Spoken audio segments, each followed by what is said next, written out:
Warning. The following show features reviews from wildly unprofessional critics operating without the supervision of professionals. The thoughts and opinions held by these individuals are not to be taken seriously and do not come from a place of intellectual integrity. This show doesn't reflect the opinions of Criticless or its users. Viewer discretion is advised. It's time to finally stop the constant flood of filth and propaganda coming out of Hollywood. Fill the airwaves 24/7 with that garbage. We gonna do the same thing. I'm still here, you shit eaters. Ah!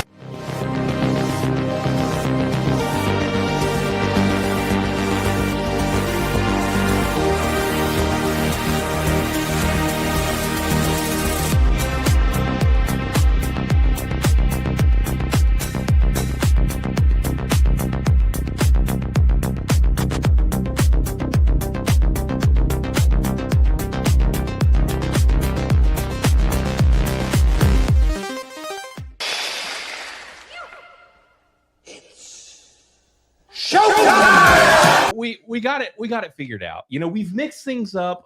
We changed the arrangement in here a little bit. We got MoZamboni in here. Everything is his fault. He's to blame. He caused all of this. You know, he's going to take full and complete and total responsibility for it. What do you drink? What is blue? We have this blue. I'm trying to keep a theme going here, right? I was like, I don't remember that being blue a minute ago. But yeah, so we are back and we are here. We're ready to review something. We're going to be talking about Krull. Now, granted, next week we're going to mix things up. I had said we were going to be doing Conan. We're not. Actually, we're having a special Bro Science episode. We got Fear the Beardo coming on. If he's still in the chat here, we're going to have X-Wing. I don't even know what's happening, but we're reviewing Fight Club. So that's going to be fun. But so next week's Fight Club, so we've mixed things up a little bit. But today we are talking about Krull. I'm excited about it, and I want to keep this thing rolling like last week because me and Mo, I said this earlier when y'all couldn't hear me, but we burned the house down last week and had 180 of you guys in here live, which was absolutely bonkers. Y'all blew us away with it. It was great. So screw me, Beardo. Get somebody mods. Get this bum out of here. But no, yeah, so guys, I'm excited for this episode. You know, Mo, we went and ate Mexican. He's been farting in my car. Hey, it was a good one, man. It was one of the ages. Hey, if you got it, you gotta let it go. Right. Well, and now we're in this room. I'm like, there might be a door cracked at some point, but hey, it's good. That's how the Unhinged show goes. You know, that's how we do things around here. And I'm ready for another fun episode with all of you guys. And I've been, you know, I've been really struggling because we have our Culture for Boomers segment, which everyone loves. That's what really brings the folks in. And I've been finding these fun clips and stuff, but things have gotten really weird since the change of ownership over at the TikTok. I don't know. Matt, you use TikTok some. I actually stopped using it because there were just so many ads. Oh. And it seemed like every time I scrolled, it was ad, sponsored post, ad. I literally have a video and it was 12 in a row because my sister didn't believe me. And I was like, well, here, I'll just record until I stop. And it'll swipe. So then I stopped using TikTok because it was ridiculous. And that was pre them being bought out. Right. And I really just haven't gone back. Now it's just the content itself has changed. You know, I used to get a bunch of comedy. And now it's like weird. It's weird. But so all I'm getting at here is I've been digging deep for you guys. Oh, I thought you were going to bring us in like a new platform. You're going to be like, TikTok's out. Right. Is in. Right. A whole new app. And I've created it. This is the new Criticless, guys. It's the replacement for TikTok. No, absolutely not. It sounds like a nightmare. I can't imagine dealing with videos. Dealing with photos has been bad enough. So I will pass on that. But we've got all kinds of shit for you guys today. And actually, we have some news that I don't think that anybody in this space has covered today. Now, granted, Mo keeps on top of things better than I do. But I'll just say there's some Baywatch happening. And we're going to be talking about Baywatch in a little bit. And I'm really excited about this article that just dropped involving new Baywatch. So Baywatch. All right. Yeah. Like, I wonder if it's based on the movie Baywatch? Nope. So yes, hang around. We will be talking about it after we do Culture for Boomers. And y'all let us know. We're trying to slightly different setup with some things. So if y'all are getting weird feedback, let us know. But hopefully you won't when we do Culture for Boomers. But yeah, so this is going to be business as usual, guys. Y'all know the deal and the drill. Let's go ahead and do the thing.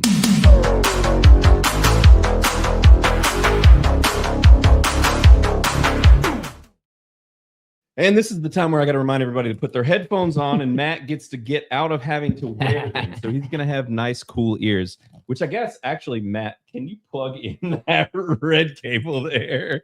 Or we're actually all might not even need our headphones. It goes but yeah, like I said, we've mixed things up today, and whew, Buzz. y'all know that sound that headphones make when someone's plugging them in? That was that on my ear holes. And actually, this might be this whole thing is ill-advised. Me having you do that was a bad idea because you're not going to be able to hear anything now. I love bad ideas. That's just what makes us special here. Right. You know, if there's anything to know about this channel in general, it's that we regularly have no idea what no idea what's going on, and we just kind of wing it. And every time I think I'm like getting wily and creative with like how this setup is, it's like, oh damn, I've been so cool about this. Right. All right, I'll just read lips if there's like context. Right. Exactly. Matt's gonna have to read lips. Actually, we might ought to just switch back to where we were before. And none of us wear headphones. Yeah, maybe none of us wear headphones, and we'll just see if these guys get feedback. So let's see. We're gonna go ahead and pull up the videos here for you guys and test this out. This might be a mess. Y'all are about to find out if this works or not. And like you guys earlier, we now might not have audio, but you know, all of this I hear it makes for good viewing. You know, the less you have under control or have any idea of what's going on, the better the show is. So I'm going to show a video. This isn't one we're going to watch, but I just want to make sure we got sound. So y'all can watch this kid get his chest crushed. Oh my goodness. All right, so that was me. I dropped 400. So I feel like we need to do a warning for that. Like, Right, so that was me. so I dropped bad. 420 It's so pounds freaking bad. on my chest. At And that 14 is years not old. the. I've got a lot of this is comments the- asking me, "Am let's I see if okay? that changes Am up. I live? And did I break anything?" And first, Yeah, no, fixed I did it. not break anything. I went to the hospital right after I got All right. X-rays done. So this kid, I will go ahead and inform you guys. We showed this on Bro Science Wednesday. Was this kid? He was bench pressing, was supposed to be spotted. As you can tell, he's right there. yup. No. God dang. He's Yeah. so thin. This He lost right a here lot of weight. captures the entire emotion. Just that right there. That's the Yeah, feeling. that's exactly what my feet Uh-huh. are doing right now. How are the people in the chat taking this? Because yeah. Y'all are welcome for all of that. What? Yeah. yeah. There you Didn't go. like it on Bro Science. Don't like it. Don't blame you. Yeah, you didn't know you were coming for reruns, did Yeah. This kid, though, this video actually, I might save it for Bro Science, but he actually explains what happened to him. He didn't die. His chest isn't collapsed, and actually, he started trying to work out again. So Good for him. Get back on the horse, you know? after that, I don't know if I would ever freaking pick back up a freaking barbell. Like, holy shit. So you? Yeah, it's pretty embarrassing. it's real. And you did it on social media. Like everyone's gonna be like, "Oh, that's that kid that stupidly dropped like 1,000 pounds on his chest." Right, Oh. right. All right, so I got one for you guys. This is pretty good. Y'all know the whole 6'7" thing. Never heard of it. Yes. No, never heard of it. No, I'm not Don't- familiar with this. Don't even know about it. Yeah, that makes sense. So this girl, she found out a comeback for our generation and how Okay. we should respond. Do you know what 6'7" means? No. God, you're so old. Do you know what 369 means? No. Fucking loser.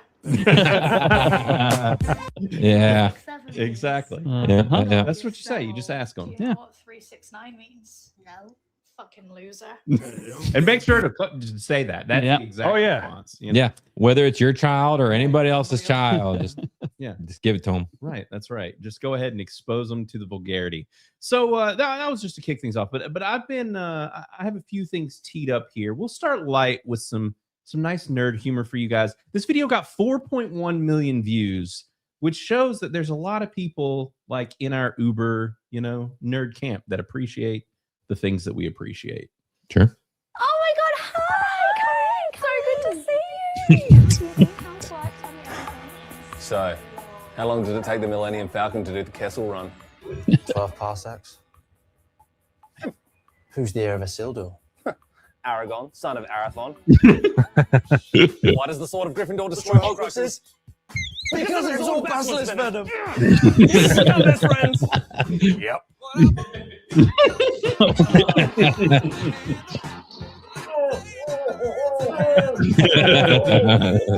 Potato, boil and mash them, stick them in a stew.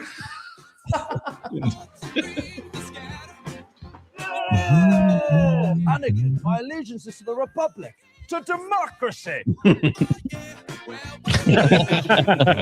Peace, justice, and security to my new empire.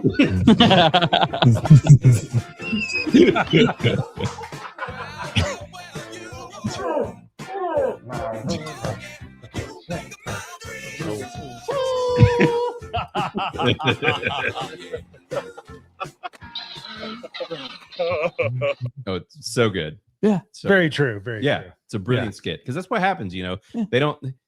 Which you end up in one. As an adult in this, adult sphere at this point in life, you're like one of two places, right? You're either in this or it's the polar opposite, right? Mm-hmm. Yeah. They're like right. the like hyper gym bro, sports bro, whatever, something. And you like ask the question, the important questions, and they're like looking at you like you're a fucking idiot. Right. And then you have to make the decision. You're like, do I pretend like I'm not a nerd anymore?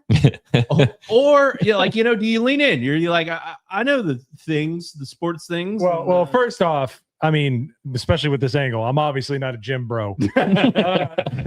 Second of all, even when I was always going to pull the nerd angle, man. That's the only way to go. Right. You got to just lean into it. You're just like, I'm a fucking weirdo. Like, yeah, you just like it or don't. It's just dudes being bros, Right. Yeah.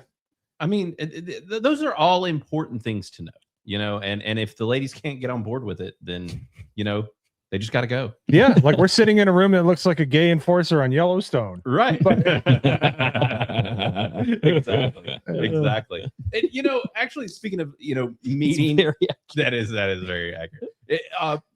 Meeting, new people and encountering new folks. This is another one. I know that we got a lot of, this is culture for boomers, right?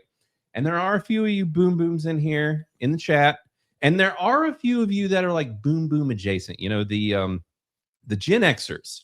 Now, Mo, are you technically X? Oh, the way I was raised, and I was born in 1980, so I'm at the ass end of Gen X, but I was raised by a hard-nosed man that worked his way out of the Appalachian Mountains, so I'm X. Mm-hmm. My sister is a millennial. Mm-hmm. Big time. Like, holy crap. Right. 2 years makes a difference. But yeah, I'm a Gen Xer.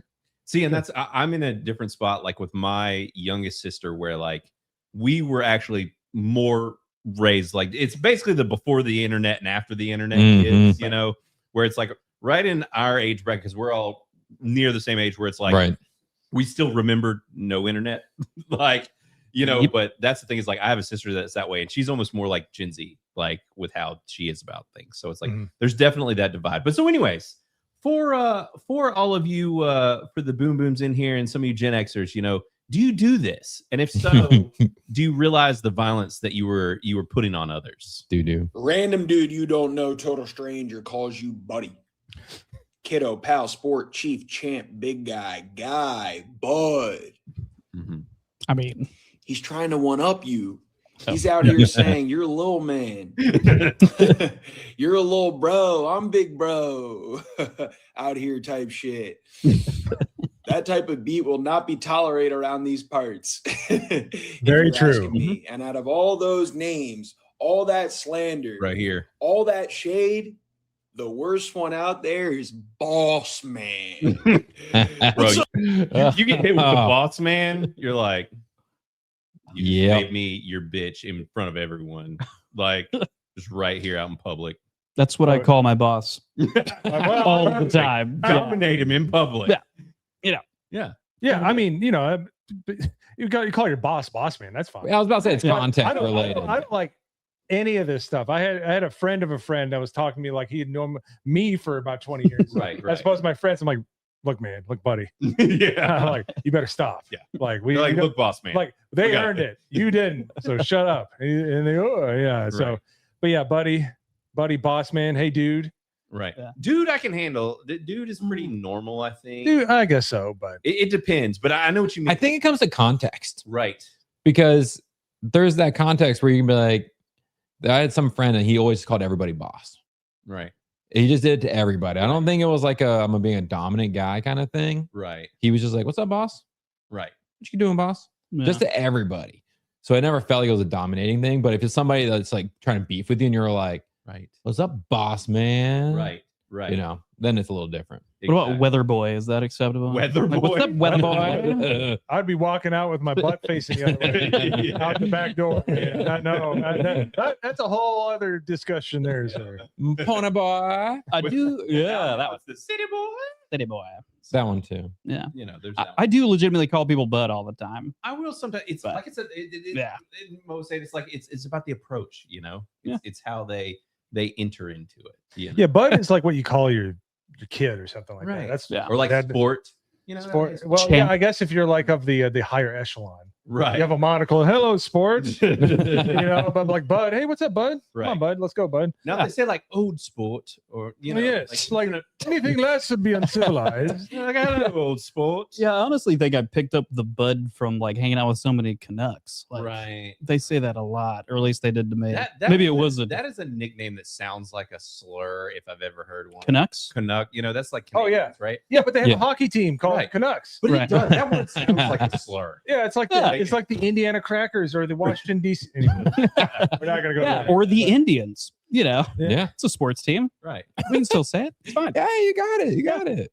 Redskins, bring it back. Right. Right. I mean, I think we should bring it back. Yeah, absolutely. The engines want it back. Right. So why not? Right. Yeah. And, I mean, they could also be talking about Mo when he drinks. He instantly becomes red. I mean, you know, True. with that. It is true. Yeah. It also happens to a lot of Asian people. It does. So it doesn't have to be Native American related. Right. You don't got to make it racist. Jeez. It's just fun to do it. Yeah.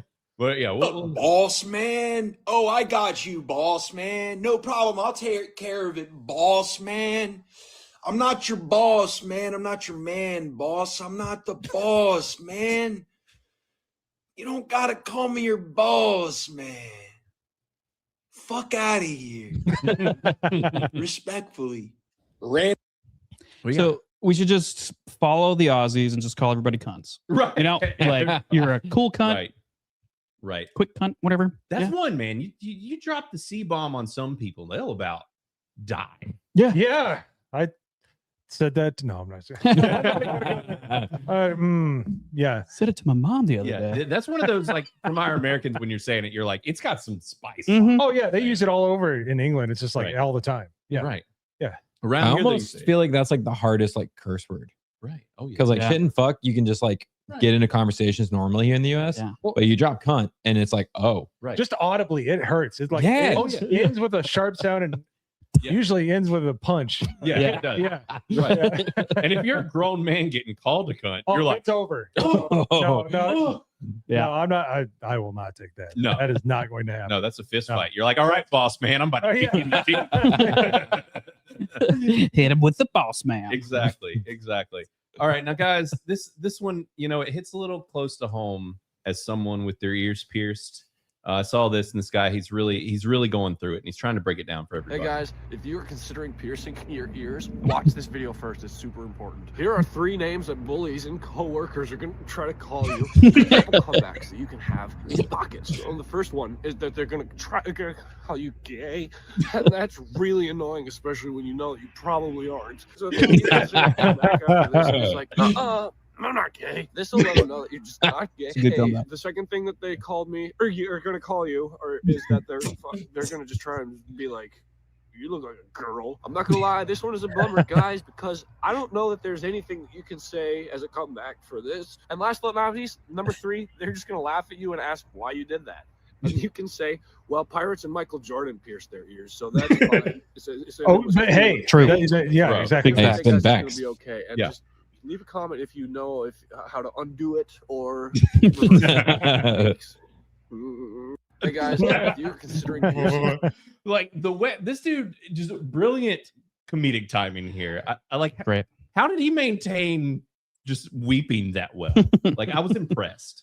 Dude, it's the eyes though. Like I feel like he's a method actor. I think he's right.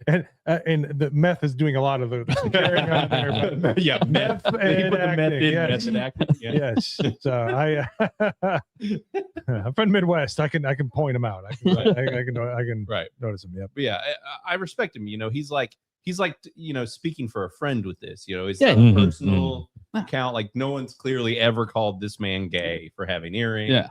But like, if you are a gay man with earrings or straight man who gets called gay with earrings, just say Michael Jordan or Pirates, and then you know, Then the argument's over at that Yeah. point. And Hey. like somebody commented, that's how the Pirates carry their wealth. Well, that's how I'm carrying my wealth now. Well, hey, you could Got use gold it. bars. We're talking about Michael Jordan. We're talking about Michael Jordan. Michael Jordan had a certain mustache in a Hanes commercial, and so did a failed Austrian painters. yeah. I mean, I guess it works. It depends on how hard you want to go into paint. Mhm.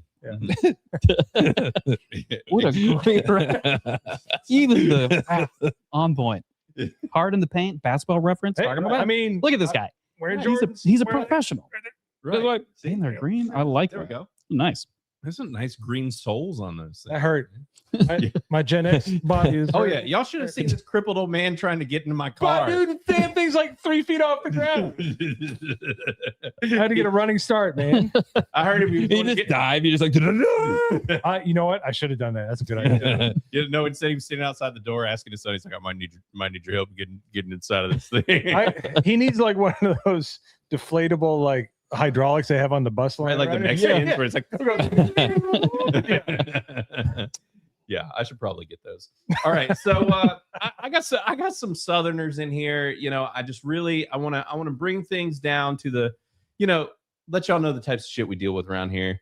And this lady is wild. I just recently discovered her. This video yesterday had like not many views, or like day before. She's up to 806,000 views. This shit is absolutely hilarious. Y'all listen, I'm able to find Mama, and I look out back, and I see a light shining around, and I hear her mumbling, so I'm just going to see what she's up to. I love the missing tooth. Mama, what is wrong with you? What are you doing? What are you looking for, Mama? Looking for something, Teresa. What is that? Look for anything out of the fucking ordinary. Can you tell now? What, Mama? Where you? I was out here with the fucking dogs and they wouldn't shut up, and I just told them to shut the fuck up. When Oh, Mama, where Wow. was you? So yeah, if y'all missed that, my she God. told them, that was why she enunciated there. She said she told the dogs to shut the fuck up, and then her teeth flew out. Oh, great. Oh, Mama, where was you standing when they went out? I don't remember, Teresa. Okay, this is somebody whose side of his family's from West Virginia. This is Oh yeah, 100% West Virginia. oh yeah. No, look, Yeah. look. Mama. Mama. Mama. Oh no. Mama, they're smiling back at me. They hit a pile of shit. They're Oh, flying back in the pile. Is this some doo-doo? Literally in a Well, I'll just be a Tommy knocker looking motherfucker because I'm not picking them damn things up. Motherfucker. Well, if I hadn't been out here fucking with these dogs, it was okay. Teresa said, Mama, what are they doing? I said, they're whining. They're just whining. Oh, my God. And now I'm crying. Motherfucker. Motherfucker. Oh jeez. dude. So good. I feel You're gonna I have feel to. like I'm visiting my aunt and uncle again. I tell you. Do what? Hmm. Chris was pointing at. Oh yeah, you're gonna have to kick somebody, block somebody Oh. in chat. We got another tower back. Yeah. All right. Mods. I don't know if anybody's on. One of you. Yeah. No. Where are all our mods? Who do we got in here? Matt, are you a mod? Think so. Yeah, we got somebody towering. We'll get it. Or I can do it. Mo, if you hand me my other phone over there. Sure. Let's see if I can get out of the couch. There you go. Thank you, young man. Perfect. Who's getting blocked? I'll give you one guess. Let's see. Is there not a phone over there? There's a remote. Oh, I lied. I don't know where it is. Don't worry about it. I think Matt's got it. Oh, caveats on. A caveat. Got it. Perfect. All right. Cool. Oh, Thanks, buddy. thank titties. Thanks, tits. All right. So, yeah, one more Southerner for you guys. This guy's hit 1 million views. My man is wild. I hope that I'm as much of a G when I'm this age is all I gotta say. Guys, do not participate in the 2 for $7.99 ribeye deal they're running down there at the Warwick Family Dollar. Well, just had my stomach knocking like 2 12-inch subs in the back of a 79 Cutlass. Oh, I let out a fart earlier. It sounded like a cat that didn't want to get in the bite tub. I got the cold sweats. Well, first they called me, said it rotated his ass crack a full 90 degrees. Oh, shit ain't right around here, guys. Oh, we still having Wednesday night drinking club. We just fixing to do it at the house this evening. Oh, so y'all can holler at me. In the meantime, guys, y'all take care. He's got that sweet sarsaparilla whistling sweet. I forgot to put evidence on my dentures. Dude, he throws some bangers in here. He said something about his ass crack turning 90 degrees. Yeah, turning sideways. Yeah, I'm like, who was he talking to? Like, Dude. what is the purpose of this video? Dude, he's just it's a telling you. warning. He's it's a warning. He's saying don't buy the 2-for-1 ribeye deal at the Dollar General down the road. You'll shit your pants. Bro, I'm bubbling just listen to that. Yeah. Dude, that's brutal. I like when he's like, I farted, it sounded like a cat didn't want to get in the bathroom. Sheesh. I mean, yeah, buying steaks from Dollar General does let's not sound like a great idea. So, yeah, that was one of the big things. I wanted to bring that up for all of you boomers in here. This is a warning from a fellow boomer that like maybe we don't need to be eating the steak deals from the Dollar General, guys. Yeah. It's not worth it. Well, it blows my mind the sheer amount of people that like shop at like Dollar General and Family Dollar and stuff like Bro, that. sometimes you can't avoid it. Like Right. one of my favorite places to kind of hang out and go is I got a Dollar General, and that's it. Unless you want to go 10 miles to the Harris Teeters, Right. Yeah. But yeah, because I mean, I know that's their business model. Mhm. Try to be more convenient than Mm-hmm. the nearest like grocery store. well, as you, I tell you what, I'm going to choose less convenience and less 90 degrees butt crack. Yeah. I don't want that. That does not sound good. Dysentery. Right. Which one do you want? Every once in a while it's worth the sacrifice, but I don't know, man. That's that's rough. So all right, got one more. This guy this is a brilliant an idea he's got here that he's running with these videos. I freaking love it. He's grifting on the motivational thing, and it's just you just got to see it. I got some news for you. Ain't nobody coming to save you. Anything you want to do for your anything you want to do, be or have in this life, it's on you to make it happen. You alone. Ultimately, man is an island. So buckle up, Buttercup, because you're on the ride of a lifetime. It's called lifetime ride, and you're the passenger. Life is a boat ride, and you're the captain. Life is a ride it, and life is a highway, and I'm gonna ride it all night long. Life is a rocket ship, solo ride into space. Yeah, buddy. I've never been more motivated. Right? Ain't nobody coming to save you. Anything you want to do for yourself, anything you want to do, be or have in this life, it's on you to make it happen. Dude, it just completely catches you off guard. You're just like you're ready for some motivation, and he just eats shit. And the best part is he's wearing a Canadian tuxedo. Right. Yeah. Right. Which I mean, there's nothing better. Let's be straight. I mean, well, you would let's not bring straight. You would. I mean, Chris has seen me in more than one Canadian tuxedo. Oh, I'm pretty okay. sure. Yep. I don't know what you thought I was about to say, but I know that you were about to say something. Why are you gay? It's true. So yeah, but it's this guy just a freaking champ, an absolute stud. I love these videos. He's so freaking good at it. But also, so I did want to ask very quickly, and this could pivot over a little bit into Watercooler talk, if everybody has seen it. But so, are you guys watching A Night of Seven Kingdoms? Yes. I was going to binge watch it. Right now, it's probably not the most responsible thing to do on the way down to Orlando. Okay. Like, kind of watch, I'm going to binge watch it, but I really want to. I've heard so much good stuff about it. So you still haven't seen it? I really want to see it. Holy shit.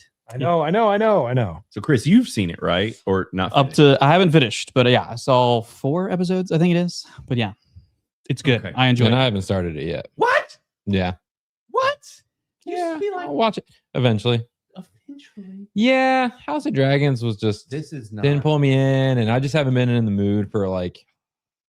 Dude, this doesn't Nice. even feel like No, Game it of Thrones. Literally Really. doesn't. It's And- just its own thing. And actually, it's pulling even more from like Game of Thrones, like book lore and all that Yeah, stuff, yeah. than some of the stuff in the original show was. Yeah. Well, as Mo was saying, like he's about to binge it. I'm probably gonna binge it. Okay. One of these nights. Probably tomorrow 180 night. minutes Right. to binge. Yeah. it's Right. like Right. 30 minutes or less per episode, right? Yeah. And I was gonna pull up. I was curious where we were sitting at a Criticless score. Mm. I'll just show a few Last seconds. I checked, it was the most excellent. Yeah, And it was like 30 or 40 reviews. It better be. I mean, I've yet to go in and tinker with scores, but I mean, let's be straight. If Night of the Seven Kingdoms is not a most excellent, we got a problem. I mean, I might have to add a new badge for a certain Right. level of score if it's below a most excellent. But no, I'll just show a few seconds of this then so y'all can see it. Because since you haven't watched it, you can look out for it. But basically, in the show, it's following Dunk and Egg. There is a good bit of in this show. There's a good bit of showing Dunk when he's young, and so you get younger Dunk, older Dunk, kind of back and forth, and then also just Egon coming in and being a squire, and him kind of paralleling with Dunk when he was coming up as being a squire. And so, anyways, basically, people have put together different scenes and shots, and the way that this show has been filmed is brilliant. And for someone to catch all of this already is wild, but when you see it, it's just, I was like, holy shit, this is nuts. But check this out.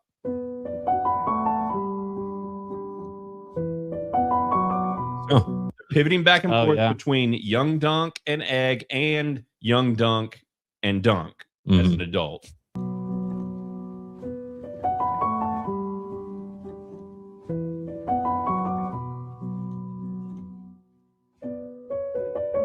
Like the way that they It's really well done. Like, look at that. Like, that's literally like the same, essentially the same shots, but different times of day, different episodes. Like, they do some cool shit in the show. Yeah, it's called not treating your audience like they're idiots. Right. Letting them find this stuff and pick it up. Right. Yeah. So, Right. And that's been one of the big things that everybody's bragging about with this show is like, this is one of the first things in years that hasn't treated their audience like idiots, which also makes me super worried considering that Warner Brothers owns this. Max has put it out. Netflix is maybe going to own this by the time that, Yeah, but it'll be at least a couple seasons, I think, before. I don't think that this deal is going to go anywhere anytime soon. Yeah. Since it's been ongoing for months. Well, it's getting drug out. I was gonna say it looks like Paramount's actually starting to pull, not to get too deep into the weeds here, Right. But it looks like they're starting to get the upper hand here. Right. Like there's a lot of regulatory things with Netflix that don't exist for Paramount. Mm-hmm. Who knows? All that stuff's really dirty, especially when the government's involved. Right. Exactly. Yeah. Yeah. I'm curious to see what happens. I hope that Paramount does end up winning, but we'll see. This show's a masterpiece. I don't want to see it messed up. The great thing is that they're already filming season 2. Like season 2 is currently filming. So highly recommend it if you have not watched Night of the Seven Kingdoms. We'll check the score in a little bit, but I did just want to show some of this because this cut is wild and just what they were achieved with the show and the kind of parallels between all the different seasons and stuff is just so cool. And the fact that people just put together these edits is brilliant. Yeah. Yeah, I mean, it definitely looks like it's well done. Oh, dude, the show is phenomenal. I love it. But so one last thing here for you guys. People are always asking. So a lot of you Criticless guys, our users, all you anime nerds, you got me to watch anime. Turned out I liked it. I've watched a surprising amount of it since starting Criticless. But everybody's always like, oh, dubbed or subbed, and it's always the thing, Well, I know your answer, but yeah.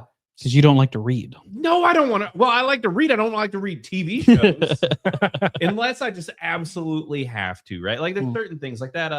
The show about the samurai that came out like Blue-Eyed Samurai. Blue-Eyed Samurai. Well, that was in English. I was about to say that was in American. I almost said that. I'm glad I managed not to. That would have been a full-blown beardo.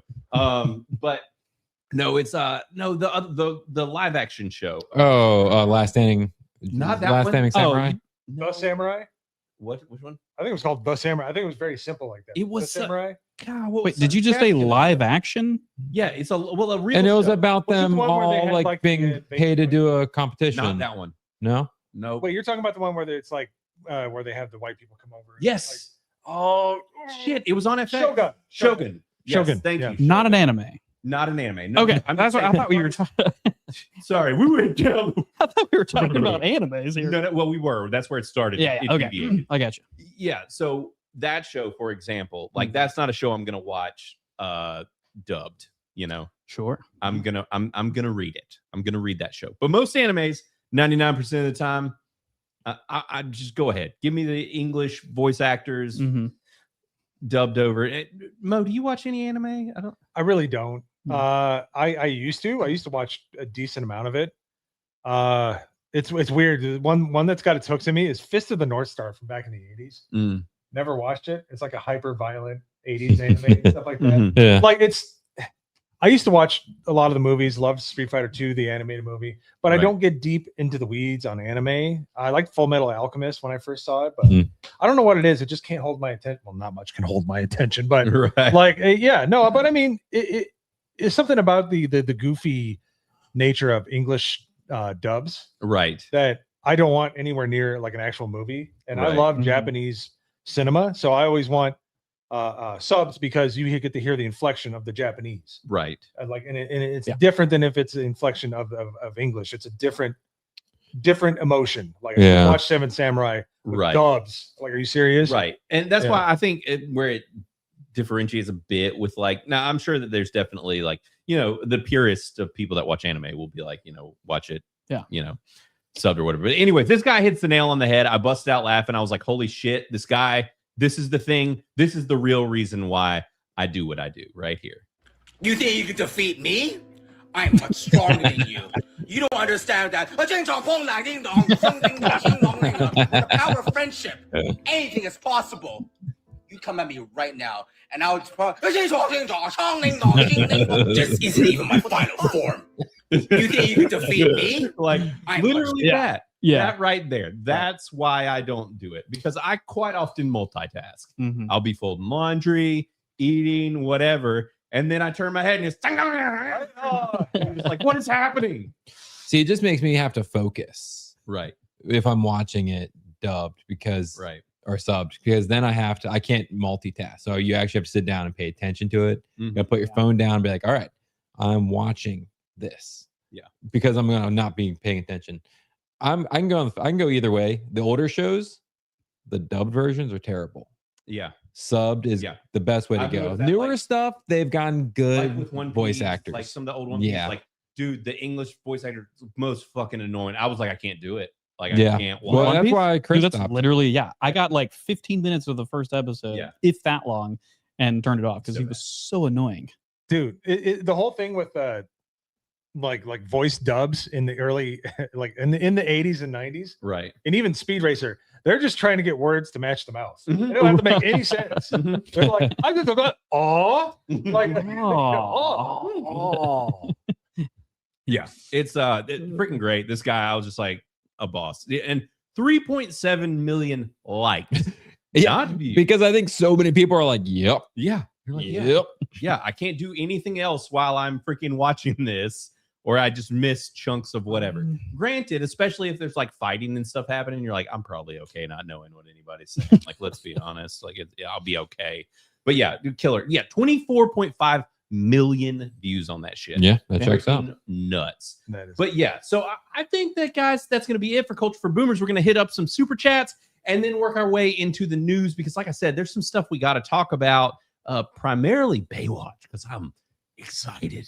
So we're gonna go ahead and we're gonna run the thing and get to the news.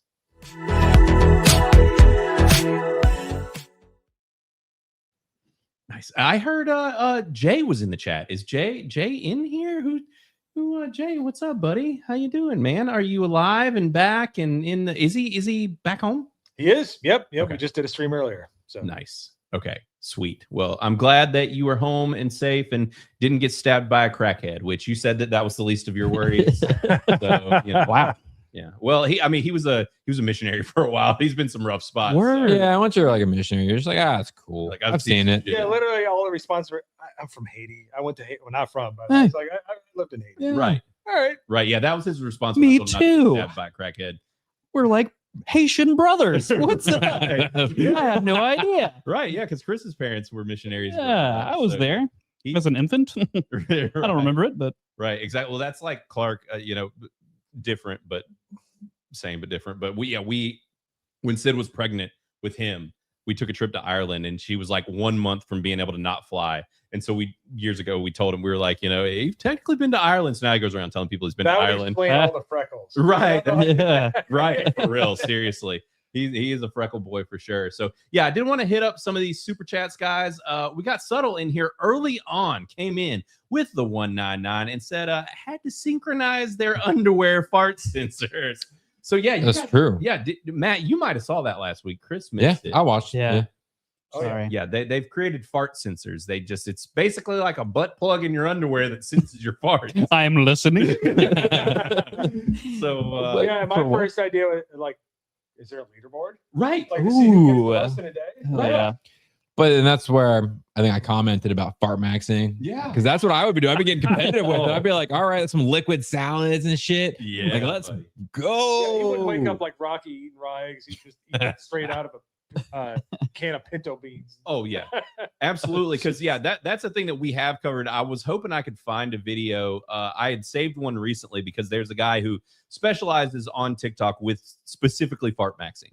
Like that is the thing he does. He's like, these are all the foods you eat to make you shit your pants. Yeah, and it's because I'm trying to remember, but it was like the liquid of the beans. You found one? I found one. Let's do it. Here we go. See, all right, here he is. This fart maxing experiment is the result of thousands of you commenting your spiciest farts. We've got a pot full of fire and fat, and now we're going to create the fieriest fart in the name of science. We're going to start with a liquid salad with 8 grams of prebiotic fiber to kickstart fermentation in the gut. Fresh pig blood, which is protein in its Man, it's a science. blood. Pig blood. Duck claws full of sulfur-producing gelatin to slow cook our farts. Beef stomach that's high in sulfur and hard to digest and will produce elite stink bombs. Pig arteries, which are also hard to digest and will amplify the power of the chili oil. Tofu skin, which contains soy, which is an elite sulfur-producing amino acid for stench. Soybean sprouts that break down poorly in the gut to fuel fart volume. And finally, a large Fart spicy volume. hot pot filled with This guy garlic, has it chili oil, literally down to a science. Everything that he's saying is like, this one makes them louder. This one makes them stinkier. This one, like, I would like to call out, he looks like shit. oh yeah. And he didn't used to look like shit. This No. is the same guy, which I'm pretty sure it is. Yeah. He did not used to look like this. So No. he is taking fart maxing too far. Oh, fart maxing will clearly brutalize. It's not good for your health. No, not good for that. Yeah, I would usually whole milk and red grapes. Stomach of easy things. Yeah. You're right. I'll eat a salad and I'm good. Yeah, this is, I mean, bean tallow and fermented bean paste, and speed apparently- digestion, and maximize gut fermentation. In the name of science. so that's how spicy all this stuff We're gonna is. start with the fresh pig blood. Yeah, I'll pass on that. Tastes like iron. It's so spicy. I could eat this every day. Duck claws, beef claws. stomach, pig arteries, tofu skin, Pig arteries. soybean sprouts. We're gonna try the beef stomach. Super chewy and super spicy. Oh, it's so spicy. Oh my god. We ordered mild heat and this is way too spicy. Oh. Hot. Pig artery. Basically eating spicy rubber. I mean, it's pretty good for rubber. Oh, so spicy. Tofu skin. This is really bomb. So yeah, this guy keeps trucking. Apparently, this is all super spicy. I tried to find, I tried to find the video of the aftermath. It took me a while to find it, so I didn't save it. But essentially, he's like, "Look, I took the fart maxing too far. Like, I have just been ejecting liquid lava for like 12 hours straight. Everything's on fire, dude. Like, I'm dying." It sounds like a prolapsed anus just waiting to happen is what that sounds like. If you're eating pig's blood, yeah, duck claws. Who knew ducks had claws? Show of hands. Right. I Not didn't me. know. I didn't know. Duck claws? I think I knew that. So wait, there it is. There's Jay. Oh, okay. I saw a call coming through. All right. Wait. No. Well, I got a new phone, Jay, so I couldn't tell. I couldn't tell who was. I left my phone. So I'm stuck in this couch. I I'm now the same height as Chris. Right. We are not the same. There's just like a foot difference over there. Right. All right. Well, I thought it was Beardo calling me because it was a very similar number. What's up, dude? We're really professional here, guys.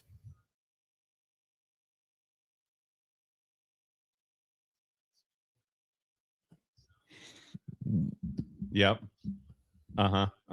Okay. Yes. Oh, we love you too, Jay. I miss you too, buddy. Yeah. Jay says that you're retarded and gay. Okay. And he says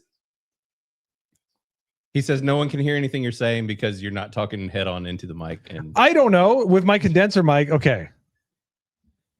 That explains it. He's got fancy mic. All right. Well, that's Jay says hey everybody in the chat, and obviously says that Mo is gay. But Subtle, you got a lot. You got a lot of bang for your buck out of that. Oh, one. yeah. You're welcome. So if that's what we're doing for $199. Right. I know. Hi, dang, we're going to be struggling working through some of these.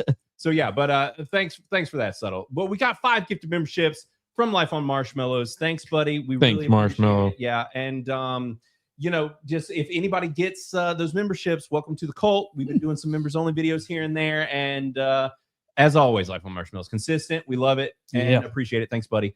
Now we got Hayden Wayne up in here for $10 and says Netflix made a statement this afternoon, apparently, that they will not be raising their bid anymore. They've got like 4 days to do something. Ooh. So holy crap. That might be good for everybody wanting Paramount to win. Yeah, maybe it's finally going to be done. Right. I mean, this is like, it's been a while. Yeah, it's kind of like a story. Yeah, the story that will never end. So I hope. I kind of hope I'm one of the ones that hopes Paramount gets it. Oh yeah, it's the lesser of two evils. Yeah, there are some issues with it, but way less than Netflix. Right. Exactly. And y'all let us know, by the way, if you're still having trouble hearing Mo. And if you are, then I don't know what his problem is. You know. Usually it's already ready to go, but you know. I know. Yeah. Well, like I said, I mixed things up, which I said all of that when we were. Yeah, you mixed it all up, and you all went out to dinner. Yeah, and we went out there. Hey, I was making them laugh, so at least I had 3 people like enjoying themselves. Like, I don't know what's happening. Right. It's great. These guys are having fun. So, all right, and we got a new YouTube member. That's my Maester P right there, but it's Michael the Poke. Thanks, buddy. Thanks for the membership. We got Quagmire for $10. Says nothing. Oh man, nothing. What's going on? I'll tell you what's going on. Quagmire is at a loss. You know, Quagmire comes in hot, talking mad shit.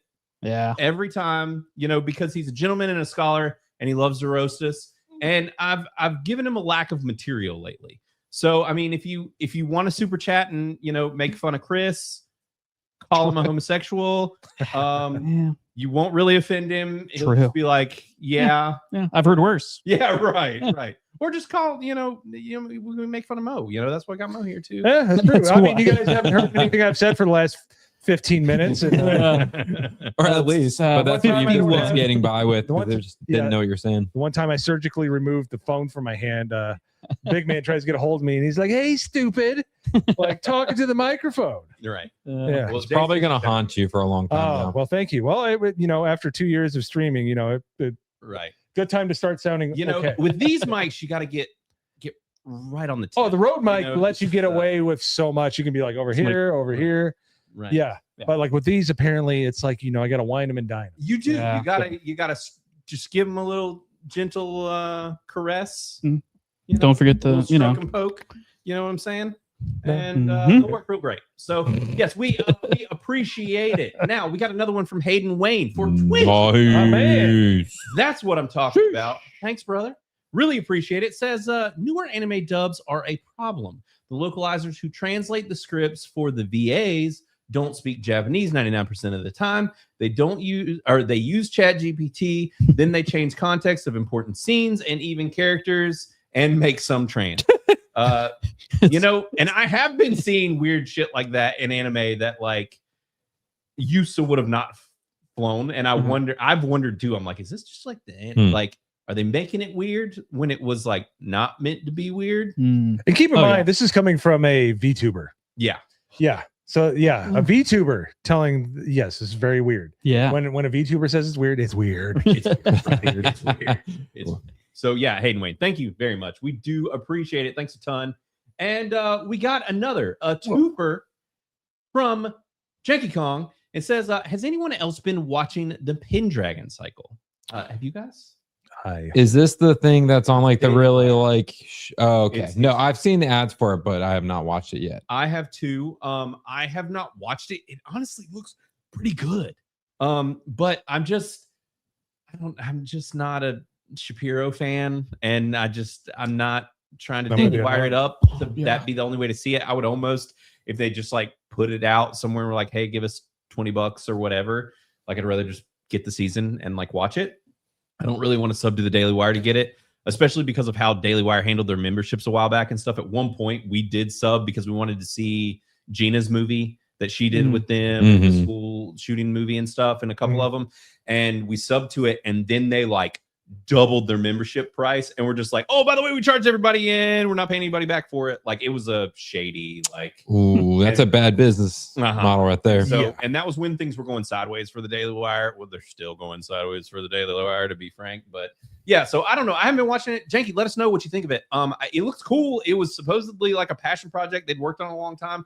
High fantasy, looks really cool. So that's the thing, is because I've seen the ad and I was like, this looks cool. Like, I would be down for this because there's not a lot of content out there that's like Merlin kind of sci-fi nowadays. Yeah, no, I agree. And that's where it was. That's what Jay was talking about. $2 from Life on Marshmallow says, Mo, please point Mike towards face. You got it. Sound better? Yeah. Check. It would help if I brought some glasses because I can't read. I can read fuck all on that screen right now. Yeah, it's probably a little far away. Yeah, just a bit. Yeah. 1080p at 20 yards. It should be. I need a little scope. Our previous setup, we might have to go back to, but I was worried. Last time we had an echo issue. We had a screen like closer, but I think our voices were like bouncing off the closer screen, and it was causing a weird echo. So it's fine. We're not ADA As long as I compliant get to here. sit on this couch, man, I might start falling asleep. Right. And you're gonna regret having this mic in my face. Someone be like, like that. Exactly. So thanks, Life on Marshmallows. We appreciate it. And we'll get to the others in just a minute, but I did want to pull up 10 gifted memberships for the Let's freaking go. Dawn, Drunk 3PO, drop 10 gifted Criticless Cast memberships. Welcome to the Criticless Cast crew, the club, the cult, whichever you want to call it. Welcome to everybody who gets those memberships. Thanks, Jay. We really do appreciate it. You are the motherfucking man. And we do have two others I will get to in a minute, but and so we do see a Bob C in here and Soundwave as well. We'll get to those. But I wanted to go ahead, and I did run the news bumper, and now I just need to get my shit together as far as what I'm actually showing on the screen. Well, but so you guys didn't know that there was a new Baywatch show? Y'all didn't know that this was happening? No, not at all. You know, this is something that everyone needs to know about. I did the exact same thing I did last week. Right there. But there it is. Okay, I fixed it. All right. So here's the article here. We're adding it to stage. We are tiny. That needs to hey. Professionals. Professionals. I can't speak into a mic. He can't. Wait, you need to make that muted. picture bigger. Yeah. We should make it bigger for a minute. There you They don't need to see us right They this don't minute. need to. There you go, guys. There you go. All right. So there's a new Baywatch How do you like those show. fuzzy people? Yeah. Homegirl on the Yeah. line, might need to get her Remington out. I don't know. Maybe my eyes deceive me, but Yeah. Listen. I'm excited for this show. Okay. Don't rain on my parade here. All right. So this new show's dropping, and the article title caught me off guard because I was excited to hear the news that they were making a new Baywatch show, right? Mhm. But then you're like, we are in the year 2026. Things haven't been great. The entertainment landscape's kind of been shit. And we're talking about a show with hot babes with big cans running on a beach, studly dudes saving hot ladies, you know, all those things, all like quintessential Americana, right? And we're like, this probably isn't going to go well this year. Right. And then the title, it says, this whole thing is not normal. Inside the Baywatch reboot casting call with 2,000 wannabe lifeguards. So I saw this. Now, I don't think you need to worry about the pick. I know that doesn't have you super excited. I understand. I am so distracted right now. Yeah. Get somebody needs a lady chick. Right. Like, I think that's a shadow. I think that's a shadow. That's a long shadow. That's a long shadow. All right. Anyways, okay. Yeah. That's a shadow. But yeah, so there's a lot to this, and kind of like Bob said, you know, it's depending on the showrunner, different things. Well, as I started reading this article, my hopes went up. Oh yeah. I got more excited for this show. Okay, so I'm scrolling through after this fuzzy article thing goes away. All right, so they got people here kind of posing, and they got people waiting in line down here to cast an audition. So I was like, what's the deal? When I first saw the article title, I was like, when I saw this whole thing is not normal, I was like, this could be bad news. You know, this might not be a good thing. Yeah. Because they're, you know, trying to already make this show like politically correct. But no, what is not normal about this is that basically what they did is, so it says 14,000 people submitted reels, headshots, and only 2,000 of them were invited to the audition. Hundreds flew across the country to spend 45 seconds reading a few lines of dialogue among the people gathered outside of the hotel. A mother and a daughter with zero acting experience who came in from Colorado. So that means they were chosen. Out of the 14,000. Right. Okay. Yeah. They made the cut. And with no acting experience. Sure. Not They normal. don't need It is it. They Baywatch. don't need it. I was gonna say, do we remember how the acting was on the original Baywatch? Exactly. Yeah. You know why? You know what doesn't fucking matter on Baywatch? The acting. Yeah. As long as they're hot, right? Mhm. All right. So we keep going down through here, and it says a math tutor in a self diagnosed midlife crisis, an influencer who had never heard of Baywatch until she saw the casting call, a woman caked with white face paint who explains bluntly, "I'm a clown." Now that is what we need on Baywatch. Yeah. Clown Baywatch? Yeah. I'd watch that. And so here's the first little tidbit here that actually got me excited. The quote of "this whole thing is not normal" is coming from Stephen Amell, the lead actor from Arrow. Right. Right. Also in Heels, which was a fucking fantastic show. If you have never seen it, watch it. I've never even heard of it. You've never heard of Heels? Same. I'd never heard of it. Really? Okay. Never. So Heels, Heels. So like high heels. like a heel in wrestling. Oh, I like how I go for high heels and you go for wrestling. Well, we are talking about like people Baywatch. in bikinis and stuff. Yeah, yeah. So him going to heels is kind of Or of a it big jump. Could be because Gay. Could be. he goes to high heels. So Stephen Amell is actually going to be the lead. They have announced that this new Baywatch show is picking up directly where the last show kind of left off. Like, so this is a continuation of OG Baywatch. Stephen Amell, who played Green Arrow, is going to be in it. He's legit. Like I said, watch Heels. That show is fantastic. It is not a woke show. It is really great. Even if you're not into wrestling, it's kind of like a Friday Night Lights with wrestling, but like local like small town wrestling, but then expanding out into some larger stuff. It's great. So watch Heels. I think it's all on Netflix now. The only thing that sucks about Heels is that it got canceled too soon. So there's that. But so continuing on here, basically what he said was that this isn't normal because so what it says here, I've been acting for a while and I've always been told you're too blonde, your boobs are too big. Says Athena Voss, a bodybuilder and winner of season 2 of the Greek version of The Bachelor. She turns around to show me the back of her bathing suit, which is stamped with her first name. So this is the perfect role for me. So already this article is outing that they are casting blonde-haired chicks with big tits from Greece. From Greece. So, listen, this is all great news. Wonderful news. So they break down the types of people that are acting in this, the types of people. So, like, that's the thing is that we know that because these people are interviewed, like, these are people who made the cut. So, like, and apparently they did the entire casting call, all this stuff, the in-person stuff, in the bathing suits. They literally had everyone be like, nice. You're going to be in your bathing suit. You're going to be in character. Like, be in character. We're going to know whether you look good running down a beach with your blonde hair and your big tits. I mean, I imagine it has to be part of the tryout. Right. You know, it just has to be, hey, run 10 feet that way and run back. We need to see both directions, please. Right. Right. So I hope that this is as good as it sounds.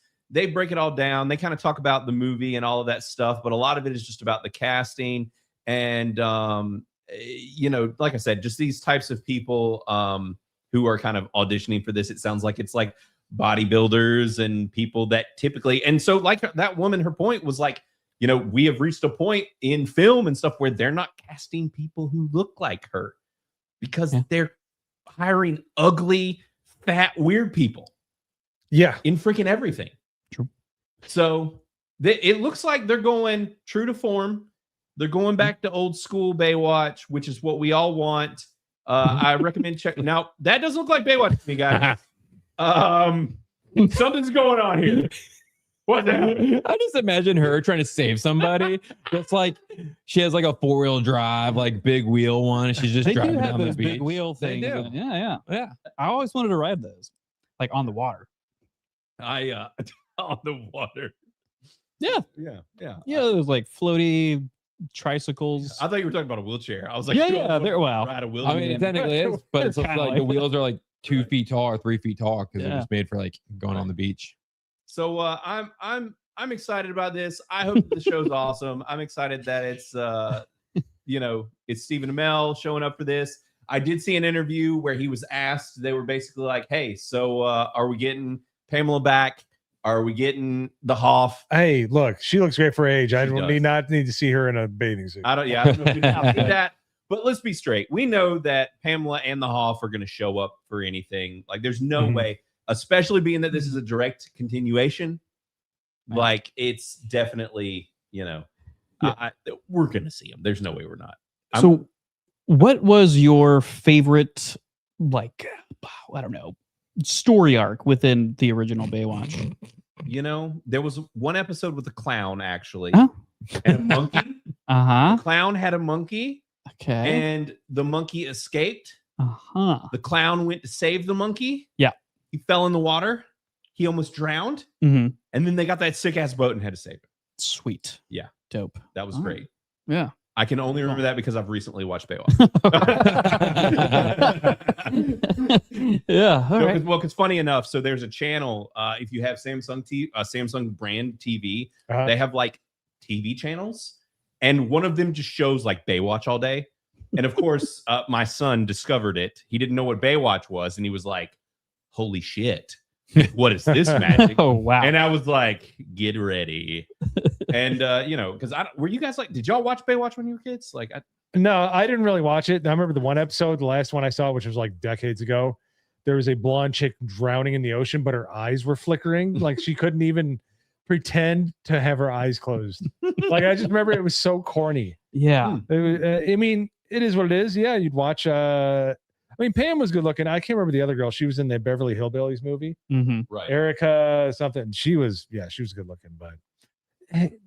I mean, it was goofy, it was hammy and cheesy and whatever, but like, and of its time, but it was great. Like, if you watched it when it was on, yeah. And I mean, there was just a lot of hot chicks and like, Well, we get hot. We're like overwhelmed with hot chicks now. So, like, if that's your only selling point, there's a lot of hot chicks out there. Yeah, but like on TV though. Yeah. Running around with their boobs out. Yeah. And their it's butts called out. porn. Like, it's not the same. It's not like same.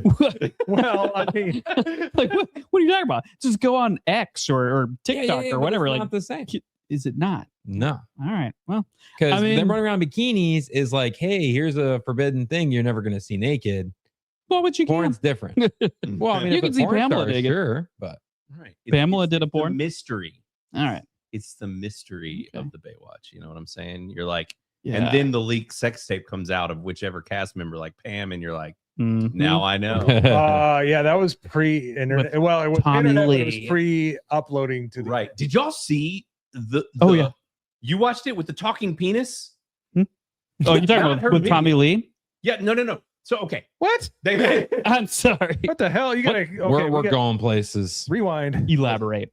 there was a movie that came out, or a miniseries called Pam and Tommy that came. I think. That's, Oh, I remember that. Yeah. Right. There is a scene. I can't remember what caused it, what happened, but there is an actual talking dick in it. It comes out of nowhere, and you're like, "What is happening?" I remember you talking about that. It's wild. I think we talked about that on the podcast. I think we did back a long in Yeah, the it day. was a long time Yeah. ago, but we definitely had talked about it. Yeah. I forgot about that. Listen, I did not expose anything. Yeah, I'm telling you, watch some Pam and Tommy. He's been having dreams about talking penises a lot. Maybe it was a dream. I don't know. But and also, just so you know, the guy who's running it, who's doing it, is a guy who's been making TV and shows for a long time. It's MCG. I don't know if you're familiar with him. McG. Yeah, McG. Yeah, he did Terminator Salvation, I think. Yes, exactly. Yep. And he did The Babysitter. He did the Charlie's Angels movies back in the day. That's right. Yep.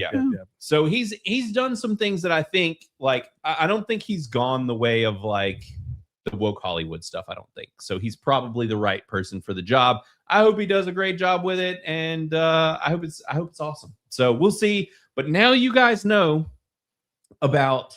And yes, Supernatural too. Yes, he did do some Supernatural stuff as well. So now y'all know about the Baywatch show, but I think y'all think it's time to do the thing to, you know. Yeah. All right. So we will. Now, before we do that, very quickly, I did want to pop up 2 more super chats. One from the man, the myth, the legend, Mr. Bob Loves Movies with $15. Thanks so much, buddy. Really appreciate it. He said, "Hey there, everyone. Hope everybody is having a great night so far. Not surprised about WBD finally biting at Paramount's bid." So yeah. Yeah. No, I agree. So it sounds like it's official. It's happened. It's leaving. The sheer amount of times it seemed official, has been too many damn times. Yeah, it has. So we'll see what shakes out of it. I hope it is looking better in that favor, because I really would rather Paramount have it, because Paramount's been trending better of late than Netflix is, and we know all the dumb shit that Netflix has been pushing. Yeah, and how bad their quality's kind of been going downhill, and how hit or miss at best it's been. So yeah, but Bob, I appreciate it. And if everybody, if you don't follow Bob's channel, definitely do that. Bob Loves Movies, and they do they do reviews and stuff once a week as well. And are very active in Criticless and that sort of thing as well, with their Dad's Turn talk show. So check out Bob's channel and what he's doing over there. But thanks, Bob. We really appreciate it, buddy. And we got one more from Soundwave Superior for $2. Says Timu Beardo Tax $199. What's happening? Better watch your mouth, son. Right. I mean, it could be worse. He could have came in and said Timu Beardo and X-Wing 6, which is what I've been getting.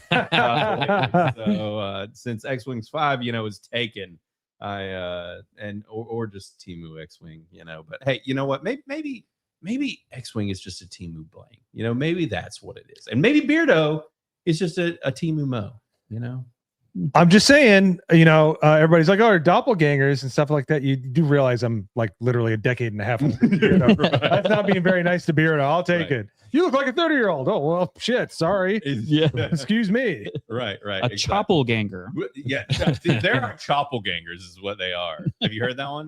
That's the new. See, you hadn't been watching enough Criticless Cast. See, I've been learning everybody. And that's the new slang. Is it's a doppelganger that's chopped, which means an uglier version of you, someone who's a worse looking version of yourself. Oh, he's definitely a choppelganger. Let's be serious. All right. Exactly. You heard it here. I mean, this lighting is not doing me any favors. Said I look sick. You know what? It's the light. No, it's like a good sick. It's like sick, dude. That's right. You look sick. Oh yeah, sweet. That's bro. like when people used to call me fat. I was like, yeah, I'm pH, bro. Yeah, pretty Come hot. at me, buddy. Come at me, bro. Man, dude, a camera adds like 1,000 pounds. Yeah. I'm just used to it at this point, And normally, that's why we kind of need the fourth camera, is because we can get the angles right and the lighting right. But when we have to do 2 of y'all, it's like it's kind of all off. Yeah. Yeah, and I don't want to get too close to him because I don't want him to get any wrong ideas. Right. And we all know Chris. I've already been there. There's already enough gay shit going on around here. Right. Well, and it's this couch. Turns people gay. Right. Yep. You're welcome. Let's do the next segment. Let's go ahead and do that next segment. Because Chris is, Why are you gay? All right. It's the couch. Right. It's the couch. We sorted it out, man. For all of you guys and all the super chats, all the love that you guys are showing the show and what we've been doing, y'all know the drill. By the time I pay my scientists, all the people in my lab, my developers, the lab rats, it's a wash. Well, why you do it then? Because I'm selfless.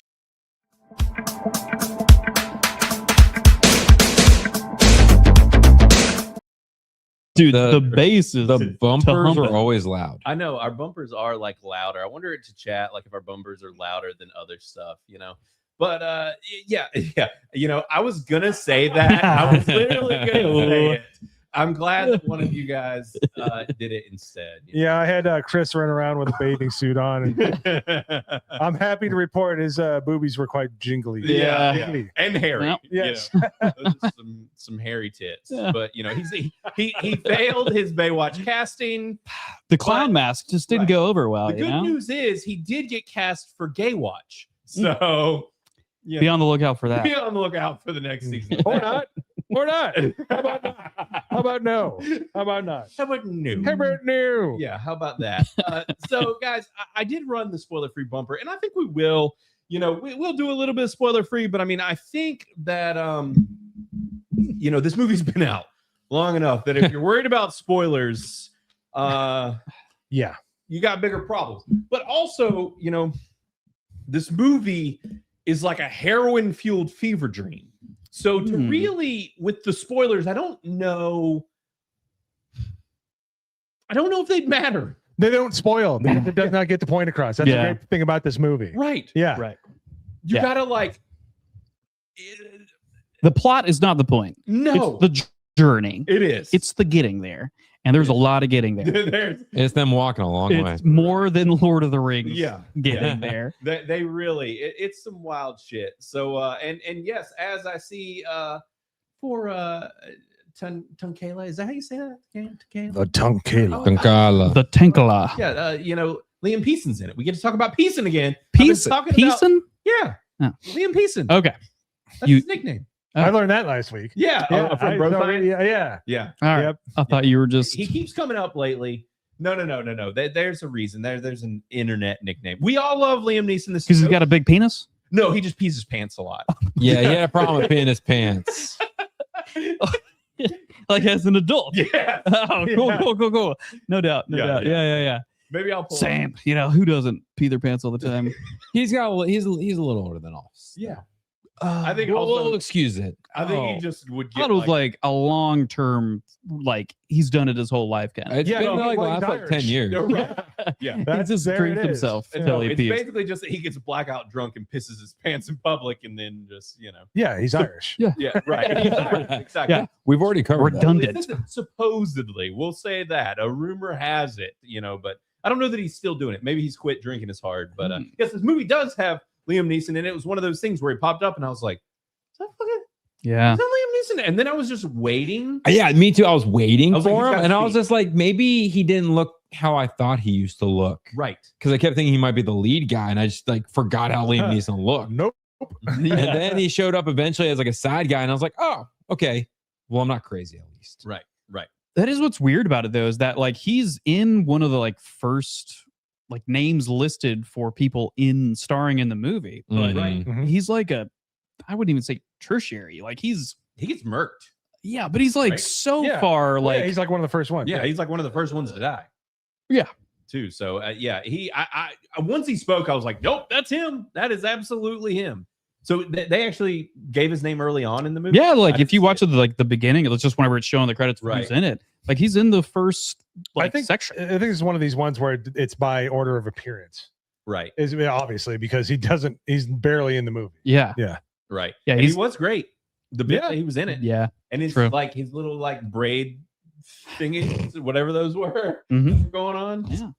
He's got wives in every city. Dude, I love that he was laying like pipe. the group pimp. Yeah. He's just like, yeah, he's got women everywhere. He's a man of the road. He's just, and then he's like talking to one chick and he's like, you're my only love. Yeah. Mm-hmm. I care about. Yeah.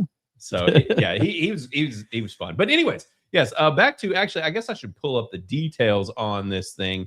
I did have them up earlier, and then things went off the rails at the start of the show, and you know how things go. Like we said, super profesh up in here. But I did drop my review in Criticless already. But yes, this movie came out all the way back in 1983, coming in at a whopping 2 hours long. Actually, well, yeah, it's a lot of walking. You know?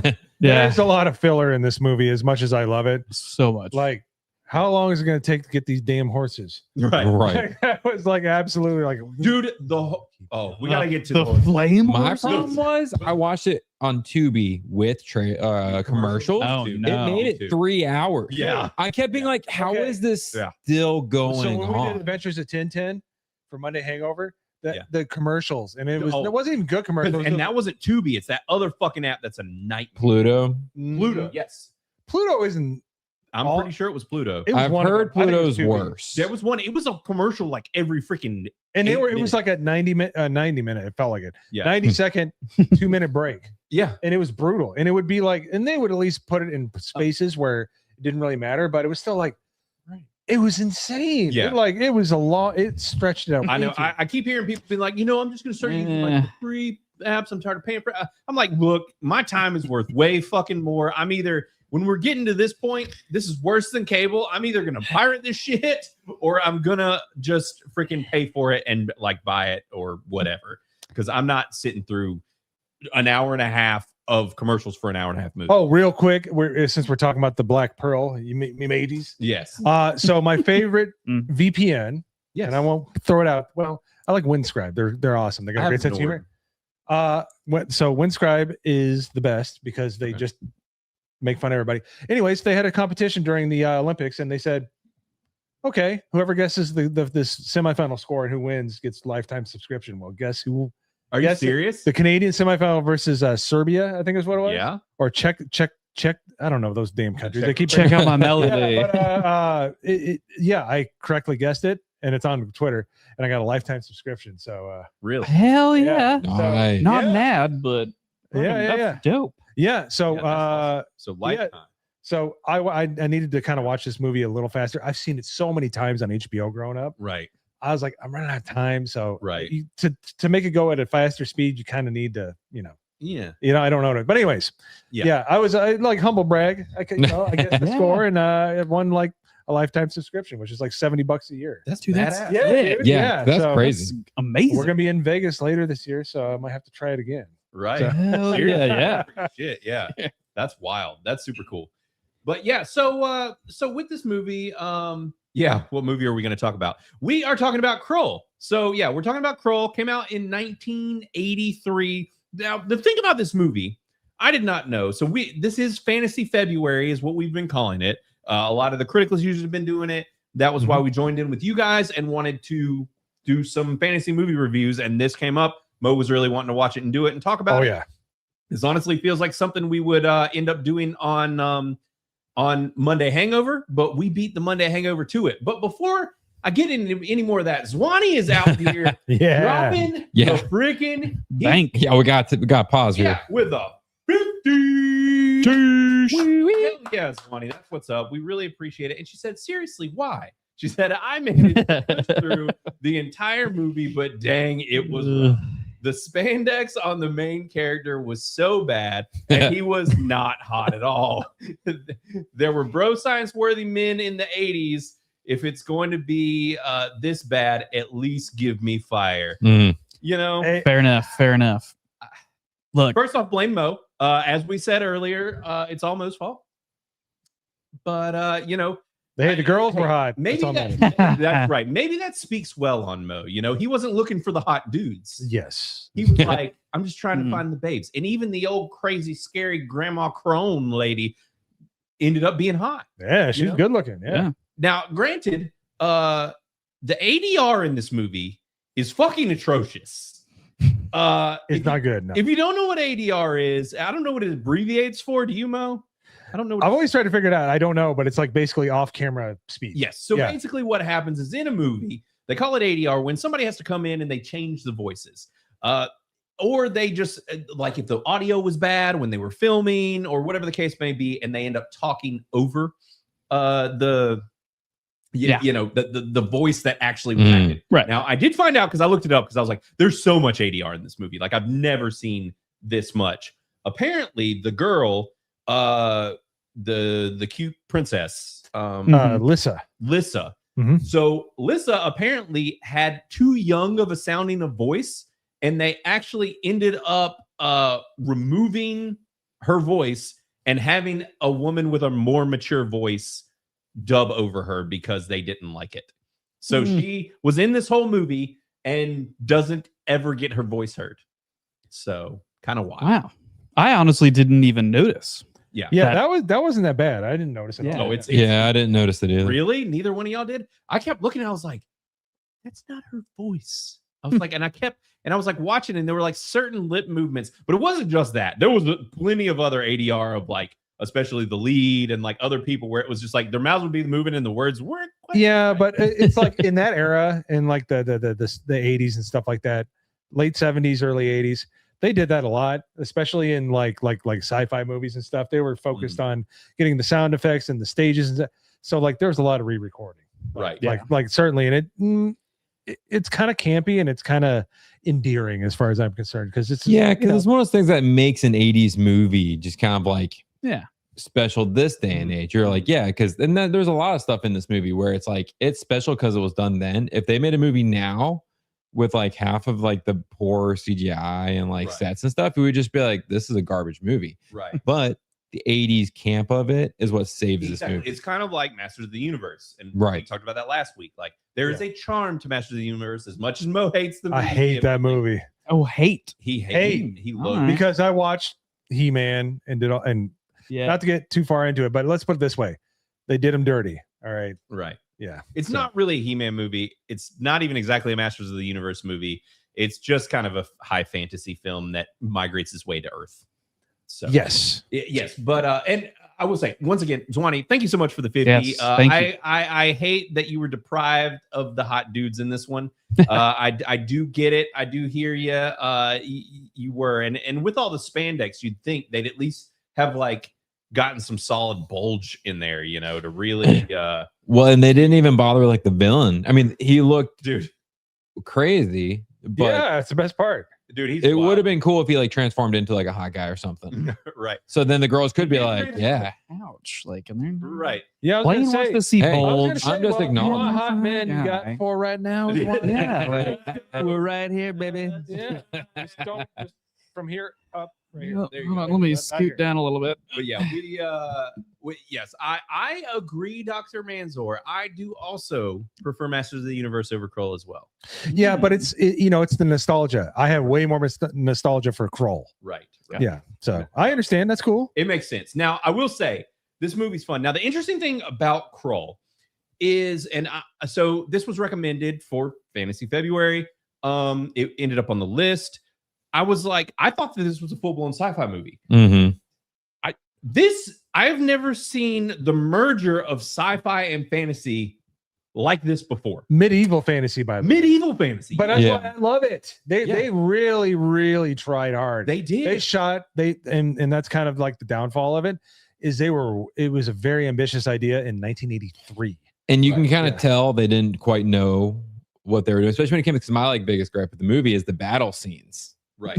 Because they're just like stiffly moving and they're kind of shooting lasers at swords. And you're just like, what is happening? Because they're all moving like this. Oh, dude, so you could tell they were filming it because they thought it might be like a sword. And they didn't know how to use the laser guns. They weren't given direction as a cast. And then they're like, we'll just add it after the fact. Don't worry about it. Yeah. Yeah. There were some scenes. The fight choreographer, whoever he was, needs fired. Because none of the fight scenes were good. It was John Woo, a really young John Woo. Dude, there was no doves. Yeah, there was true. True. No, there was so early on in the movie, in one of the first fight scenes, there's a moment where, and it's like blink and you miss it. This guy lunges at someone with a sword, and it literally hits him, and it just pokes him. Like it doesn't like go through him. It doesn't like go under the armpit and make it look like it says. It just pokes him, and the guy's like, it's just like a like, you're just like, oh shit. It was hilarious. I loved it. No, but honestly, so I did drop my review. I gave this movie a 60. So okay. Yeah. All right. You know it. Yeah, I gotcha. Yeah. Go ahead. Yeah. No, now, and I know a lot of people are super passionate about this movie. You know, I hear you. I get it. I know you guys like this movie a lot. Beach Dad's also going to come out here throwing right. fists. It makes sense. No, I get why y'all like it. I actually think this movie is really fun. I think if I had been high as shit, I might have given this movie like 100%. Like this movie is crazy as shit. It's bonkers. It is. It's like Lord of the Rings meets Star Wars. There's twin sons in this movie. Yeah. Oh, there's a lot of Star Wars comparisons Kinda that like people in make. the universe too, though. Yeah. Yeah. Well, it was like because the they all biggest thing. saw it and they were just like, "Hey, these are great ideas. So let's work this shit in." So honestly, I wish this is. I don't know if this is, but I would love to read this as a book. Right. Yeah. No, it'd be a really cool book. No, and that's one of the things. Like, okay, the battles, they reeked of kind of amateuristic kind of like setups and stuff like that. But the mixture of sci-fi and medieval, honestly, it sold itself to me, and I still, after rewatching it today, it sells me on the fact that you can mix medieval fantasy with sci-fi. Yeah, because it makes sense. Like this flying fortress comes from out there, and they have slightly overpowering weapons and magic, right? Essentially. And they have their own mages and stuff like that. It's Dungeons and Dragons and heroin. Yeah, pretty much. Yeah, it really is. That could be the name of the movie. But this is one. If somebody in the right hands got to remake it, could be like the premise of it is amazing, and I think that does a lot of carrying, and that's why I'm so forgiving of this movie. And that's the thing is, while I was watching this, I was thinking about the Dune remakes, and I thought the same thing. I was like, if this was remade in the same sense that like Dune's remake has done so well, this could also do so well. Right. Like the premise here, there's so much meat here. Yeah, you can make tons of books. Yeah, you know, like stuff like that, and even James Horner's musical track was like a mixture of like Star Trek, which is what most of his soundtracks are. He kind of reused it. But he also, there's a lot of medieval kind of like like tone, like repeating like rhythms and stuff like that. Like he did a great job of kind of mixing together medieval fantasy and sci-fi, which is awesome. The soundtrack is awesome. The hook is really good. It's one of his better hooks that nobody knows about. Right. Yeah. It's so funny. Like whenever first starting this, there's watching the movie, there was, the opening scene, had the soundtrack going. I literally had to rewind to look at who they had named as the composer or person who made it. James Horner. And I was like, I typed in my notes, I was like, James Horner is no John Williams. No offense. But then I actually looked him up. Yeah. And he's done a lot of great shit. And he's actually a fantastic. So no offense to him. There are several bits in the score that are actually very good. There are. To use like the London Symphony Orchestra or someone to actually do the score for this movie. It just didn't hit. I don't know. It wasn't fitting for the scenes that it was playing in for me. Maybe it was just like timing. I mean, it wasn't. That's not that it was bad music. Right. It was it's super just that noticeable though, and it kind of took me out of the movie a couple times. Yeah, like the swelling, like trumpets and trombones and stuff was really good. Yeah. But it's like, dude, they're like, this is so good, we're gonna use it everywhere. Yeah. It's like putting ketchup on everything. Ketchup's good. Right. It's not good on everything. You're right. Yeah, you don't need it on every last bit. But no, I had a lot of fun with this movie. Like I said, I gave it a 60. Now, with you guys, kind of where are y'all rating it? Y'all can go in whatever. Sure, I'll go first. Yeah. I was in a decent most of the movie. Okay. Like upper 50s, but I think I'm with you in the lower 60s. Yeah. This has a lot of cool fantasy aspects that we don't see a lot of in any movies. Yeah. And I really appreciated them going for it over and over again. Like it was constantly like some new thing. I was like, oh shit, that's cool. And not something you see in anything else. Right. So that's where I was giving it extra points for being creative continuously. Yeah. Yeah. No, it's one of those that you got to give props to because it is so ambitious. Yeah, it is ambitious. Like Mo was saying, it's like this movie starts out with a spaceship, rock, castle, just rock. Oh, and that's the other thing. The beast and the castle are one and the same. The beast body is the castle. Like, so it's like it's an interdimensional. So you notice like when he starts getting hit and things start hurting, that's why when Alyssa is walking, it's in his hand and he's in his eye. So when that was some of the crackheaded shit that was happening. But it was like basically this interdimensional, like it's like it's interdimensional of itself. That's why he can move around. Right. It's so cool, but they don't explain a lot. And that's the great part about this movie, because your brain just goes, okay, what if they did this? What if there's so many avenues to take it so many other directions. Yeah. I think that's why a lot of us love it, including Lady Aaron D. She is right. She's absolutely right. She's about this movie. She really likes it. Yeah. And that's the thing is I love when people are nostalgic for stuff like this. It's kind of like with me and Masters of the Universe. I'm like, I know that this is not like a great movie, like as far as Masters of the Universe or whatever, these cheesy 80s movies, but you're like, they fucking went for it. Well, and that's the thing is like, I feel if I watch this again without commercials, I could just be like, this is so much better. Especially now I know where it's going and like the story, I can pick up on more things. Kind of like you were talking about, like, oh, that was the hand. So no, if I was, or his like body, if I was actually like rewatching it again, thinking about it like that, I'd be like, oh, that's actually even cooler than I originally thought it was. Yeah, it's all the things that you start to figure out throughout the movie. It's amazing. I don't want to figure out what was going on with the really old Emerald guy and the boy that lived there. Yeah. Anyways, that was a big student movie. and a master. Yeah. But as far as the rest of the movie, no, it's amazing. And let's not glaze over the Glaive. The Glaive, coolest weapon of all freaking time. The boomerang frisbee from hell. Dude, I literally put in my notes. Like, can we just all agree that it's the worst type of weapon possible? Like, it's kind of like Raiden's hat. It's like you can't functionally use it without chopping your fingers off. Like when they deploy it for the first time, it looks like it hits his wrist. Right. He goes flink like that. You're like, oh.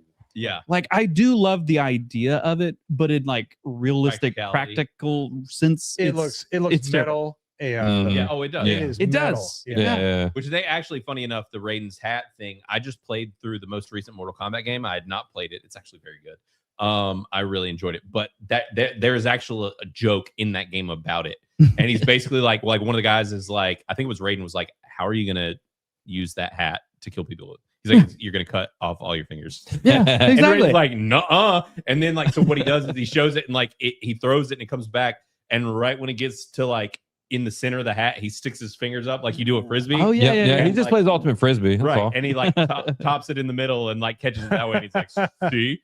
So it's like they literally went out of their way to explain Raiden's hat in the most recent Mortal Kombat game, which was pretty great. All right. Well, I'll give him that then, I guess. Yeah. But now, granted, this thing, I don't know how. But it is cool. It is. I mean, it's like semi-sentient. That's the thing. True. Because he can control it. Yeah, with the Force. Right. Well, it was kind of funny because he's like, don't use it until you have to. And then at the end, he's like, wow, this is an ultimate weapon. Yeah. I'm like, you should have used this a earlier. long time ago. Yeah. Oh man, there's so many questions I have about this movie. I don't even know if we. I do want to know, what's your rating for this? What do you score this, Mo? Oh man, is it 100 for you? It isn't, because the main actor that does Corwin is like dog water. Yeah, he's bad. He's so bad. Yeah, he's bad. I mean, not hot at all. Not hot. Just like she had said. Completely. Does not belong on the casting. Just code. No, now square face. Now the queen, the princess Lissa. Yeah. Hello. I'm sure you like. I imagine like teenage Mo being like, this girl, this redhead. Yeah. She was very pretty. Super Yes. I was gonna say that the blonde girl that got murked by the beast. Yes. Talking to Corwin. Oh yeah. She's good looking too. I thought she was better looking. Yeah. Than But we're the talking princess. about the ultimate hottie in the movie. It's I'll climb past the spider. Yeah. Yeah. Right. Yeah. But anyways, I would rate this. I'm gonna say 80. Right. But it's because I'm a creative. I like whenever I see something that gets me thinking about things and lore beyond that. Right. This is like a treasure trove of lore. Right. I don't know if anybody's written any additional stories about it. It makes me want to write a story about it because there's so many solid parts of this story, and they don't ever go too far into futuristic sci-fi, and they never go too far into medieval. They only hit the best parts of medieval. Like, he's like, the other thing about royalty is they have courtesy. There's a lot of stuff in this movie that is very it's very respectful to the sci-fi tropes, and it's very respectful to the medieval fantasy tropes. So every time I watch this movie, it just makes me think, and I love the Cyclops. Dude, I was literally just about to he's say, lovable. He's not over the top. It's the best. They describe him, and it by the few words that he says and his existence shows the breadth of the world. Yeah. And they don't treat you like an idiot, which is why people love Knights of the Seven Kingdoms. Now, they really should fill in some spots because it's pretty deep, but it's so creative, man. I did appreciate It's that so they creative. explained how the Cyclopses came to be. Yeah. Because I was like, oh, this is cool. Because I've never heard of anything being like, oh, well, this is how the Cyclopses came to be. Dude, that was brutal. And More then than any being kill in the movie is Yeah. why they only have one eye. You're like, bro, that sucks. Right. Yeah. It also made me think of like they were kind of pulling from Norse mythology with like Odin giving the eye to the ring to be able to see the There's future. heavy Norse like in here, Yeah, it's real. That was super cool. I really appreciated it. He was my favorite part of the movie for sure. The Cyclops, dope. Yeah, but yeah, he was very cool, and I was curious how they were going to pull it off because I'm like, they're not like green screen in this. They're not. I like every once in a while it would just kind of blink, like. But he was able to convey emotion really well. Like when he found that Ergo or whatever his name was turned into a puppy, he just started smiling and stuff. Yeah. Like the guy did a Subtle. great job of acting. Yeah. Oh yeah. Yeah. He was a big dude. Yeah, he was huge. Yeah. When the horse was dragging him and the lead, Yeah. I was like, that horse has got to be like this fat ass. Like, no, that was a Clydesdale. Dude, that motherfucker could pull a house. Yeah, and the wouldn't horses, care. We will talk about Yeah. the flame mares. Which, by the way, before we get into the entirety of that, how cool was it when the Cyclops came in from behind? Yeah, dude, like the music went dun, dun, dun, dun, dun, dun, dun, dun. It was like, yeah! Like I forgot how awesome that was. Yeah. This movie goes some crazy places because we'll get to that. So really quick, so Chris, so we've got a 60, 60-ish, and then an 80. 80, heavy nostalgia vibes. I'm Yeah. sorry, I have to add at least 10 to 15 on top. Right. Right. No, that's fine. No, Yeah. I totally get it. It's kind of like I said, it's like me with Masters of the Universe. It's like, Because you still enjoy it. Like if it's nostalgia, as long as you're like, I still like this. Right. Well, and then that's a perfectly acceptable we score. see so many modern shitty movies. So many films now that just feel like zero effort, more than anything, zero fucking risk. Movies are so afraid to take risks nowadays. And you watch something like this and you're like, they freaking went there. Nothing but risk. Nothing. Like, it was like all kinds of creative stuff. They're like, I'm going to stick my hand in water and pull out fire. And then you're going to take that fire from me. And then I'm going to leave the water fire and give you the fire Okay, later. first of all, if that was the case, we would have like 100% marriage rate. Right. If marriage was like that, Yeah. Dude, this movie was obsessed with fire. Yeah. From like beginning to end. There was Fire fire mares, something Fire happening. from water. Yeah. Dude, God, those fire horses. It's fucking, I love I mean, you want to talk about wildfire? Yeah. Oh, dude, I was like, they're going to Yeah. burn down this whole world. Dude, it was like a desert. Yeah, true. area. Okay, I will give huge props to this movie for the scenes or the landscapes, locations, the locale. yeah, dude. Amazing, great. I think at one point they might have used some kind of like a picture background or a green screen or something, but it was like real rare. Like it was mostly like on location. You're in the Dolomites. You're in fucking Greenland, Iceland, Ireland, wherever. Like it was beautiful. Right. Loved all of Dude, that. the quicksand, like the swamp, Dude. was so freaking cool. Quicksand, listen, this was during an era when all of us thought we were going to die at some This point. might be the reason. Yeah, this could be one of the reasons for sure that we've all been terrified of quicksand forever. You're just like, one day I'm just going to be fucking walking through the forest. Quicksand! Yeah, that and Catching on Fire, which And both yes. are covered in this movie. Right. Yeah. All of the irrational fears. If there had been acid rain, we would have been covered. Yeah, the I mean, trifecta. it also covered a giant fucking spider. Yes. So another fear. Stop motion, by the way, which is even creepier. It was. Yeah. Yeah. Stop motion is creepy. I do appreciate the stop motion. So, But Chris. my score, I have to be honest with myself, I would give it a 50. Okay. A 50 because it's so bad that it's good. Right. It crashes into that. I have zero nostalgia about it. I had never even heard of this movie prior to this, or maybe I had, and it just went one, Right. one brain cell to the other and gone. But I appreciate what they were trying to do. It was way too much filler, walking, nothingness. I fell asleep at one point and I had to rewind.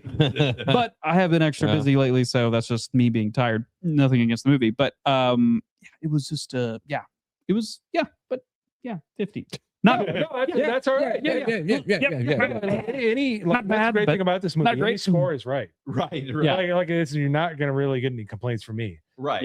Like I said, for me, it opens up like all the creative lanes in my brain because I'm like, somebody was absolutely on drugs in this movie. Right. Oh, yeah. And they got 5% of their hallucinations out on paper. Right. And it's awesome. Right. And they were passionate as shit about that trip. It's 100% a passion project, and I love that. Yeah. And that they actually made it. That's what I'm saying. I mean, you see like the spaceship, whatever the fuck, flying through, and then they're like, castle. Yeah. And you're just like, the fuck? And it teleports every morning That to is the cool, though. location. That is cool. And It only, is cool. only the soothsayers know when it's going to come up next. Right. Yeah. Yeah. It's just, well, and the interesting thing, now, there are some things about this that I'm like, y'all didn't fully, like, which it could be like budget things or whatever, where it's like, okay, so it starts out and the, well, hold on. I'll do it just for posterity's sake. We've already covered a million spoilers. Why not?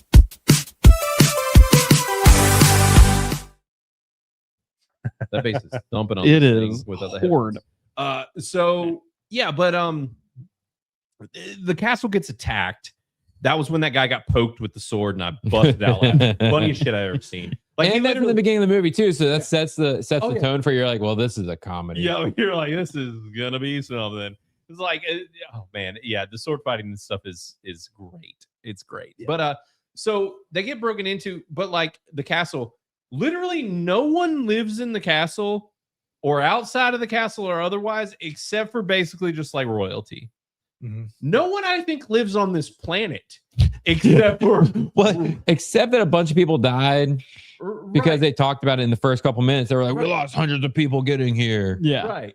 300 men. Yeah. But you don't like that. You hardly see anybody except for the royalty or the guys that they team up with. Yeah. But, and I like how he's like, I'm like, I don't know if anyone actually lives on, like, they don't go through towns or villages. Yeah. Like, There's no squalors or anything like that. Right. Yeah. Right. There's no, because like recently watched, shit. Well, we reviewed, right? You're oh my gosh. start with the W. Masters of the Universe. No. Start with the W. You reviewed it too. It's with the little dude. Not Willow. Willow. Oh. Like in Willow, It was they're Willow. like they're going through little towns, Yeah, little exactly. shires, little whatever. There's none of that in this. They're like, no one lives on this planet. Well, that's my qualm with a lot At of all. these. Yeah, is that there's no fields of corn. Right. Like you have like the main or the beginning castle where they're going to. Chris is like, where's the fucking corn? Dude, give me the maize, man. I'm like a Native American. I want maize. Like, how are you living without corn? Go watch the Labyrinth. Yeah, well, it's just like, yeah, the main castle where they're having. We all know why Chris would watch Labyrinth. Yeah. True. The bulge is very adequate in that movie. But yeah, they don't have the like outside of the castle all of the crops and shit. That's a gripe with me with most, even Lord of the Rings. For me, they were getting ready to set up the action. They're like, let's go. Let's go. Yeah. Let's go. They're like, we don't care about the people. Right. We're here for the action. Right. Yeah. Yeah, clearly. And so there's a lot of like really goofy stuff like that where I'm just like, I don't know if this was a budget thing, like if it was just a. It couldn't have been a budget thing because honestly, the special effects in this movie were pretty high. Aside from a few miniature shots, they were pretty well done, pretty clean. the green screen on the fire scene was like it looked like somebody was like you're cutting out like paper figures. Oh, MS Paint. Literally, I was watching it and Clark walked in and he was just like, "What is this?" Even in the 80s, it was unacceptable. Oh yeah. He was like, "This might be the worst thing I've ever seen in my life," and he's like, "It's great." It's like, yeah, it's pretty great. I think the money all went into their sets. Yeah, right. And then they did do some cool things because I noted early on when they were shooting their lasers, Yeah. there was actually scorch marks on the walls that were appearing as the lasers hit them. Right. Dude, they did And that that one. was cool. Yeah, they did that. They had that one shot. I think it was like before the king died, where like the shot went through a corner of the wall, so there was holes on both sides of the corner. Yeah. And it was like, But then there were other Real times good. where like people would get shot with lasers and it wouldn't even be like a laser burn. Yeah. It would just be nothing. They'd be like, Yeah. "Ah!" And you're just like, did he get it? Like, No, that's just really good armor. Yeah, right. Like, but it is a good kind of like a lesson of the whole, what if you took guns back to the Middle Ages? Well, these fuckers would take over the entire planet. Like because having lasers compared to swords was a huge advantage for them to lose. Oh yeah, quite But they embarrassing. sold it because the lasers were like muskets. They were They're like really one shot. cumbersome, and They they didn't weren't very fire accurate. fast. Yeah, and it was yeah. What But it was still a massacre. Like in the beginning, Oh, yeah. the opening scene, like they all come in and they're just like shooting people and they're like can't defend themselves because they're like 10 feet away. So, but they sell it in that scene. Oh yeah. Oh yeah, they- for sure. The danger is real. Yeah. So,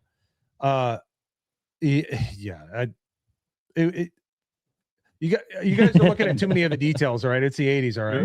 No, but that's the thing is I'm appreciating that part of it. Yeah. Which, and I'll say this too. There's an element of this movie, watching it, I was thinking about, I'm like, this movie is actually very 70s as well. Even though this came out in 83, you can feel the fucking 70s. Well, the wheels and the gears started moving. Yeah. Yes. Right. Yeah, like you can absolutely feel the 70s stank still on it. Like, so with some of the hairstyles, and I mean stank in a good way. Like, it's just the hairstyles, the vibes, they were still it's kind of like those early 90s films where you're like, there's still plenty of 80s dripping off of this thing. Oh yeah. Like it's in that after the, those early years of whatever, you can feel it. Yeah. So I'm just curious to see, like, as time goes by, where it's going to be with, like, because I feel like not a lot has changed since about 2010.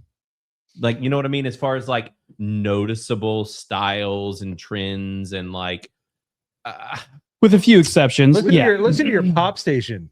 Music Right. from the 80s, 90s, and today. Today's been going on for like 25 years. Right. True. They're too afraid to update it because Right. really there should have been new radio stations that have come out yeah. that are like, we're The the modern aughts. music. Right. Like the classic rock stations are still the classic rock from when we were kids. Yeah. Like Plus, plus some Plus of the our, 90s and the 2000s now. And they're like, it's Some still of the oldies. Like there should be an oldies, which is like the Right. 70s and 80s. classic And then there rock should be, the oldies.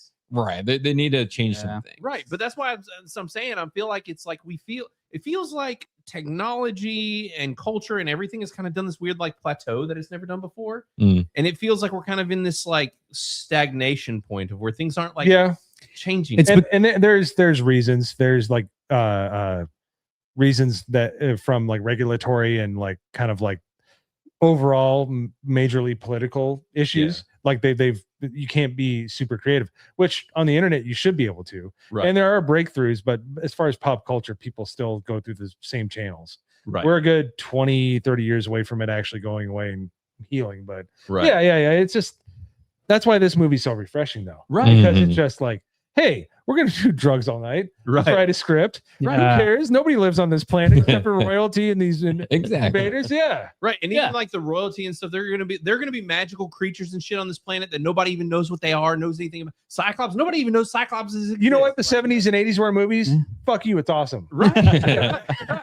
Which we need to Because- get back to Right. with these Yeah. movies Yeah. nowadays. Yeah. We need more drugs. Right. That's what we need. You know, Clearly, that's what's missing. right. This is all Dare's fault. That's who we should really. True. Yeah, Which is that's all true. propaganda.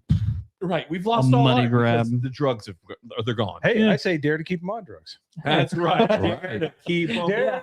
We're starting a new program. Right. That's right. Well, that's Dare why you to try. Yeah. I You want to try these brownies, little Jimmy?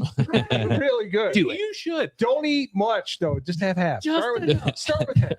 Maybe you'll make Krull 2.0. Right. You know? It's like, right, exactly. Well, it's like all this stuff with like Gen Z, and they're like, they're not drinking, they're not smoking. What are they doing? What's happening? You guys are missing out on. They're not fucking. They're not doing anything. Like what is going on? They'll realize in like 30 years they missed out on a bunch of shit. Right. They're just gonna be a bunch of crazy old people fucking and doing drugs and getting drunk. It's gonna. Hey, I'm down for that. I mean, I'll be dead. Those would be the people taking care of me in the old people home. So Right. I was like, yeah, let's do some live. yeah. Let's go. Yeah. I really, I don't know, this movie, it makes me appreciate a lot whenever we watch all these old ones. I thought it was really fun, and I'm glad we watched it. Like, even though I gave it just a 60. Nobody that watches this movie feels like they missed out on stuff. They might think it's awful. Right. They might think it's great, like Lady or Indy and I do. Yeah. And there might be people that are like, wow, that was crazy. Right. That might be in the middle, but nobody's going to hate it. You don't hate this movie because it just, True. It's either so awful you want to make fun of it, or you think it's so great that you just love it forever. So, right. Agreed. Yeah. It's, yeah, Gen Z is just existing. Yeah. Yeah. Yeah, pretty much. Yeah, pretty much. But Can't hate on that. Yep. But yeah, this was fun. We definitely want to really quickly pull up y'all's reviews and everything. And I did want to touch on some super chats really quick. We had Cave Titties in here. Mr. Caveat Ties for $2 said, drink too much, do the watermelon Krull. I freaking Caveat. This guy. He's a Caveat. Gotta love him. Dad jokes for days. And we've got Beach Dad. Says, this was a favorite of mine as a kid. They don't make movies like this anymore. True. Totally. to be fair, they didn't make it before. Yeah, it's not a one-off. Yeah. Right. They're like, what if Star Wars and Lord of the Rings on crack? What if we had a throwing star that had claws? Yeah. I can just imagine they're like, what's the coolest looking weapon, man? Right. The glaive. Right. Dude, That's what if he it. pulled it out of lava? Yeah. On top of a mountain. Yeah. Dude, when the rocks started falling, and I was like, that's pretty scary. And then it just got like, it kind of kept going, and then the rocks just stopped, and it's just like, well, and there wasn't like a reason or Right. anything. It was just like, oh, and he didn't like try moving because there was like a ledge off to his left. And I was like, you should go to that ledge. He didn't move, and they were just like bouncing past him. I was like, you'd be dead first off. But I'm not gonna like go judge you because this is just where this movie's going. Right. You just got to be along for the ride in Krull. For That's sure. the thing. You got to be along for the ride.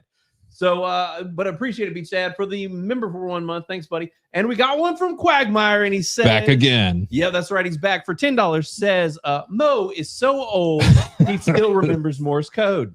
Shame upon both houses of Chris and Matt, who haven't watched Night of the Seven Kingdoms. Oh, I have seen it. That's true. It's Mo and Matt that I haven't seen. That's Me and Blaine It's also have. not called Night of the Seven Kingdoms. True. with an N. Yeah. It's not the evening of the Seven Kingdoms. Actually, Well, it's a lot not of it even- takes well, no, I place haven't in the finished. evening. but- It's actually not even Night of the Seven Kingdoms. It's Night of the Thousand Kingdoms. You're kind of close, actually. You'll have to see. Mm-hmm. But yeah, it's not even the Seven Kingdoms anymore. I forgive you, Quagmire. Yeah, but yeah, It's thanks, okay. Quagmire, for the 10. Love it, buddy. But yes, so guys, I really quickly wanted to pull up y'all's scores, and of course, I didn't have them loaded up and ready because I'm an idiot. But here we go. I got them. Not there. That's the stream tonight, But wait. people. Right. Yeah. Here, we'll go big because y'all's scores are more important. And so currently, audience score of 70% by 31 people. Yeah. My yeah, friends yeah. with benefit score is an 80%, which means that guys, Yeah, Terrapin gave it a 90. we got Terrapin and for the users. And if you're in the chat and you want me to add you to my friends with benefits, then just go ahead and give us an FWB in the chat. Let's see it. I'll add you if I can find you. And I like that there's a robot chicken episode with the Glaive. Pretty awesome for Terrapins. Hell yeah. And he gave it a 90%. Let's go. And for the users, gave it a 60%. And Risk It, yeah, I'll add you, buddy. You're still not in there. I know you brought it up. I need to add you. When we pass yours, if you've reviewed it, I'll add you. So yeah, I gave it a 60%. Got our review up in here. And but we got should I refresh. I should probably refresh just to make sure. Okay, there. So we got Demick Boy gave it a 79%, one from a most excellent right there at it. And we got who is this? The Mass Marvel gave it an 82%. You guys really liking this thing. Said peak 80s fantasy. That's the thing though, not just fantasy. True. Yeah. Sci-fi fantasy. But rarely I've seen things dubbed sci-fi fantasy. Rarely are they actually sci-fi fantasy. This is fantasy sci-fi because it's way heavier on fantasy. Agreed. But it like I said, man, it mixes it. It's a good mix. It is. Yeah. Right. In the mix, there might be some Fent, but I'm just saying. Yeah. Right. Yeah. Right. That's right. And we got the legendary Risk It for the Biscuit with a 79% and talks about, you know, the shoddy CGI and such of the 80s. But you liked this thing, right? So man, I'm glad so many of you guys really dig this. And Risk It, check this out. You ready for this? Right here. This is how you do it, folks. If you want to know how to do it, go to the user's profile and you will see Risk It is a Crit Club member. If you have not joined the Crit Club, definitely do that. It's normally over here on the left side of the screen. You'll see a little soap bar and you can join the Crit Club, get a lot of extra perks, and you'll get his name is Robert Paulson. Become a member of the Crit Club. But so when you come in here, you can go over and add FWB. You want to have FWBs on your Criticless account, definitely add those. It helps a lot. And it will update this score right here to where it will average just your friends with benefits score. So actually, good job, Risk It. You dumbass. You brought it down to a 79%. So yeah, no, my FWB is 79% right now. So probably toxic for 75%. He digs it. And this was his 26th review of Fantasy February. So you guys, dude, he's been on it, man. Like, dude, I freaking love it. It's great. For the users, also brought hers up. She gave it a 69%. Said I was going to put this in a rad one way or another, but I feel compelled to keep the audience score exactly where it is. So I will change nothing with these choices. That's right. That's right. And we got Scaviola or however you say Scav. And 80% right there, same as Mo.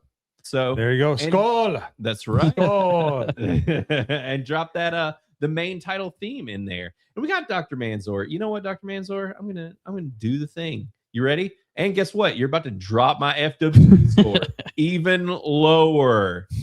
Which just makes it more accurate. That's right. It only makes it more accurate.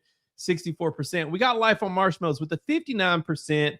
Another Crit Club user. And which means y'all know the drill. I'm gonna do the thing again. I'm going wild tonight. Let's do it. Really beefing up that FWB. Yeah, but I'll say this: if y'all start fucking up my FWB, I'm gonna take you right out. So yeah, we got Life on Marshmallows for 59%, and said never saw it as a kid, but so this was an early watch for sure. We got Bob Rogers in here, always consistent, always dropping reviews. Gave it a 45%. Ooh, pretty low. That's 5 points lower than Chris. It's true. It's low, but once again, I understand it. No scores. Like, it's literally, there's no. I get it. There's nothing that says it will be amazing Right. or the worst thing ever. Yep. Anything in the middle is understandable, which is what's great about this movie. Right. Yeah. Right. No, I agree. And we got Patient One gave it a 79%, one from a most excellent, and said sci-fi fantasy overload. And love this film when it came out. Totally get why. And Mr. P gave it an 84%. And you know what, Mr. P? I saw you in there. You know, you were sad, crying because I didn't have you on FWB. I just added you because you're a Crit Club member. That's why. And dude, his page is baller. Can we see that again? Yeah. That was really cool. Go back, dude. Yeah. Macer's decked out his. So that's the thing. If you check out here, joining Crit Club, you can deck out your profile in some really cool ways with all of our cool artwork that we've gotten from our artists. And Maester P's looks great. I love it. You got yours pimped out. 218 reviews. Love to see it. Jeez. Yeah, man. On top of it. I know my daughter saw my profile the other day and she's like, oh, only like 285. I was like, don't look at mine. I was like, I write like 5 paragraph reviews. Okay. Like, I'm not a low effort shit missiler out here. It takes me a little while. So, you know, but my review for this was super short and I was like, hey, go watch our show. So I rarely do that, but I did that this week because I was like, I don't even know how I feel about this movie yet. So My Dixie gave it a 69% as well. Gotta Okay. love My Dixie. Nice. And My Dixie said Blaine is my FWB. And you know what, My Dixie, even though sometimes you have shit opinions, I'll add you to my FWB. Sometimes, huh? Anyways. Yeah. We all do, you know? Yep. And but I'm glad we got another one that you dig. Gave it an 69%. And JJ Happenstance regularly in the chat, saw him in here earlier, gave it an 85%. Really likes this one and actually reviewed it a little bit ago on 2/7 when I first announced that we were going to be doing this thing. Oh, So this nice. is one he really likes. This was his second of his fantasy February that he did on the 7th. Nice. So yeah, and did a Judas Priest song. Love to see it. And then we start getting into slightly older ones. How do we say that name? It's too Yeah, pixely. too small. I Yeah, can't. there's no way you guys are No. doing that. Y'all It don't. looks like hieroglyphics from here. Yeah, it definitely does. But 55%, we got Alien Man for 74, and I've gone through and liked all of these like I always like to do. But we've got plenty of reviews in here, and I did call out Terrapin because he's the man. Did his Glaive video, gave it a 90%. The one he likes. Beach Dad as well is in here. 100% Beach Dad has been talking about. He's been in the chat off and on. And he said this is like one of his favorite childhood movies. That's awesome. Oh yeah. Good on him, man. You standing with it. Right. Yeah, no, I love to see it. And so and War Machine as well gave it an 85% with another song from the movie. So you guys throwing those all in here, and we've got plenty more reviews down here. I'm honestly surprised this has so many, but I did want to show this dude Milton dropped a 0 on this thing. Wow. And he wrote something too, at least. Yeah, he wrote a lot actually. Yeah. I'm okay with that. If he's like, it sucks. Oh yeah, no, he was like, this is a shit pile. I mean, at least And let he's me tell you opining what, on it. He's right. not just a shit missler. Yeah, he's not like Liam Neeson fucked my mom and left. Right. Which would have honestly been Right. Yeah. Right. You know? Exactly. So but yeah, guys, thanks for dropping your reviews. This is what we love. And I agree. I wish I would have seen this as a kid. It probably would have blown my freaking mind. For sure. Like, but we all can't be 100 years old like Mo and seen this in our early 80s. Yeah. But Yeah. 3 years old with this. Gonna make came fun of out. my age and then have the worst camera angle and lighting ever. I know. Yeah. All right, I'm ready for Baywatch. Let's go. Yeah. There you go. Hold on, let's Perfect. jiggle our titties. Right, you and hairy tits over here. So on the casting couch. So yeah. They are very hairy.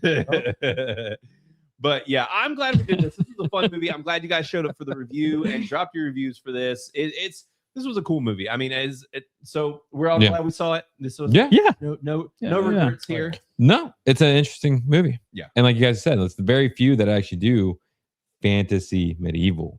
Yeah. So it's not just like King Arthur related. Yeah. Exactly. Yeah. They did it in a way that it's believable, which sounds it sounds real dumb to say, but it is like, because if you add too much fantasy or sci-fi into medieval or fantasy, then it just, there's no logic behind it. It's just like, well, like, why not just blow everybody else with your sci-fi abilities? But and this with like, you said it was like musket lasers essentially. It like, is the sci-fi fantasy turned on its head. It's a reverse mixture, and that's why I love it. Yeah. So they did a good job of it. Mm-hmm. Yeah. No, it is. It's a fun thing. And like I mentioned earlier in the episode, next week I was initially talking about doing a fantasy film, and we're actually going to be doing Fight Club. Sorry, I'm telling Matt to change the camera. So we're going to be doing next week. We're going to be doing Fight Club, and that was initially not planned. We were talking about doing Excalibur. Not Excalibur. We were going to do Conan, as Blaine says, not Conan. Conan. Conan. That's how you say it. It's Okay, kinda like all right. If you say if a person's name is Kyle, you say Kyle. Like it's like You just said it two different ways. I tried. Get down. There's ways that you got to say things when you're down here in the South. Yeah. But yeah, we were initially going to do Conan, but we wanted to save it because I want to do it with Dan Bask because it is his favorite movie ever. I was hoping we could get him on, but he's had some crazy shit happen. Oh in his yeah, part of the country. yeah. And I wasn't even sure if he was like making that public. Has he made it public? He has. Okay. Yeah, it came up on Monday Hangover, I think. Okay.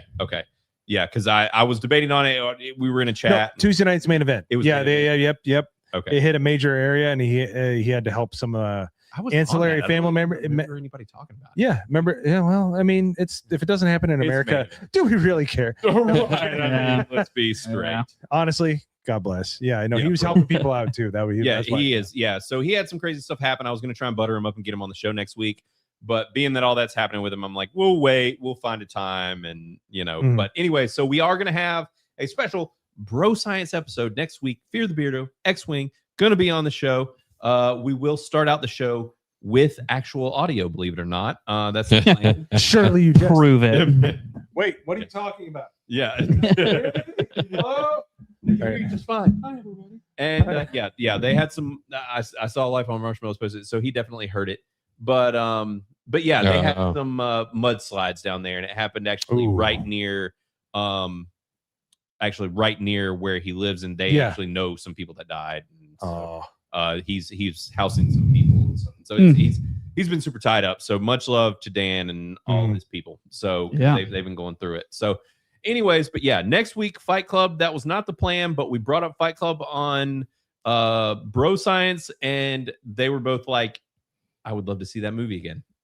And I was like, it's my favorite film of all time. So yeah. Wow. It is. Yeah. It is. I think it's my favorite movie. Like, do y'all ever, like, people ask me, obviously doing this, like, people ask me all the time, what's your favorite movie? But like, that's what I've decided is my go-to as like favorite film, even though it's like, I have some others that are way up there. Sure. But like, are y'all able to, like, if I was like favorite film, can you just name one? No. Oh man, not just Raiders of the Lost Ark. Yeah, is a perfect film for me. That's good. And Karen Allen is smoking. She can get it, bro. Oh, dude. Yeah. And if you get a 4K transfer, let's just put it this way: not a lot left to the imagination when she's wearing that dress. Thank you, modern days. For me, it's The Matrix. Right. So I can definitely. Dr. Manzor, get that at Jaws. Well, you just lost the friends with benefits. Yeah, you're gone. It's been 5 minutes. Actually, falling down. Hell yeah. Yeah, that's dude, that's one that you're like, what? Yeah. When you're like 20. Right. When you're like 40, you're like, I feel that man. Yeah. Oh yeah, absolutely. White man's dream of a movie right there. But yeah, I know y'all are rattling them off. I love to see it. Yeah, Halloween. That's freaking great. Y'all Ben-Hur, dude. Yeah. It's classics. Yeah, y'all have got some good ones. Yep, Star Wars, the OG. That's right. Yeah, there's some good ones. The first rule of Fight Club is Mo's old. I'm built like meatloaf, apparently. According to this angle. Right. Dude, you look fine. I am not. You look great. You do look look at fine. this. It looks like I'm hiding some uncooked like it looks awful. No, you're being too hard on yourself. Seriously. I am. I used to be. Well, I used to be a basketball player, volleyball player, right? Athlete. All right. Yeah. Right. Do young whippersnappers? I don't even know how to talk into a microphone. Yeah. What do you expect from me? Hey, we've all been there, brother. We've all been there. Blaine was a stick, dude. He was 6 foot tall, 130 pounds. Yeah. So yeah, he was. I understand he gained weight, but how did he lose height? Right. True. Old age. What are you talking about? Thanks for having me. Yeah, I'm gonna have to start doing like those spine stretches to get back to my 6 foot again. Well, Mo, that doesn't help that you're tall. I know. What doesn't help. The other day we were on a stream and Sevi was like, one thing that surprised me the most about Blaine when I met him was that he's short. No, I'm glad I'm not beating anybody.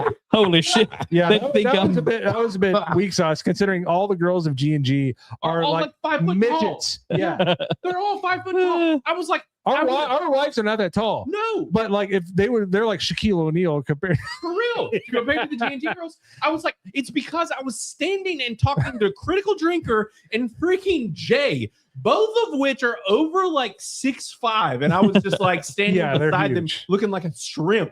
Well, a Scottish accent does make you appear taller. It does. It instantly. Does. Yeah. That's a fact. Definitely, yeah, it definitely does. So I'd be a brownie compared to everybody else. That is true. Yeah, those little guys just jumping around.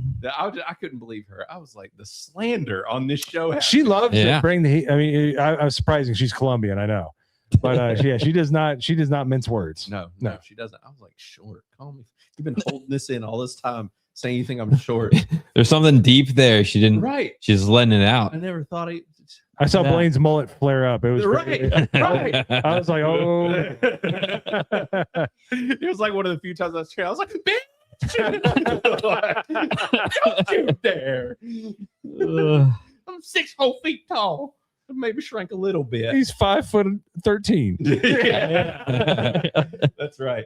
And I do see we have 2 super chats that came through. We got one from Hayden Wayne for $10. Ooh, 3 answers. I have 3 answers for favorite movie: Gladiator, The Patriot, and Fight Club. That's a good mix. That's 3 bangers. I see 2 similarities in there for sure. Oh yeah, Patriot and Gladiator. They're in that same club. Yeah, they are. But and Matt, did you say one? Do you have one that you go to?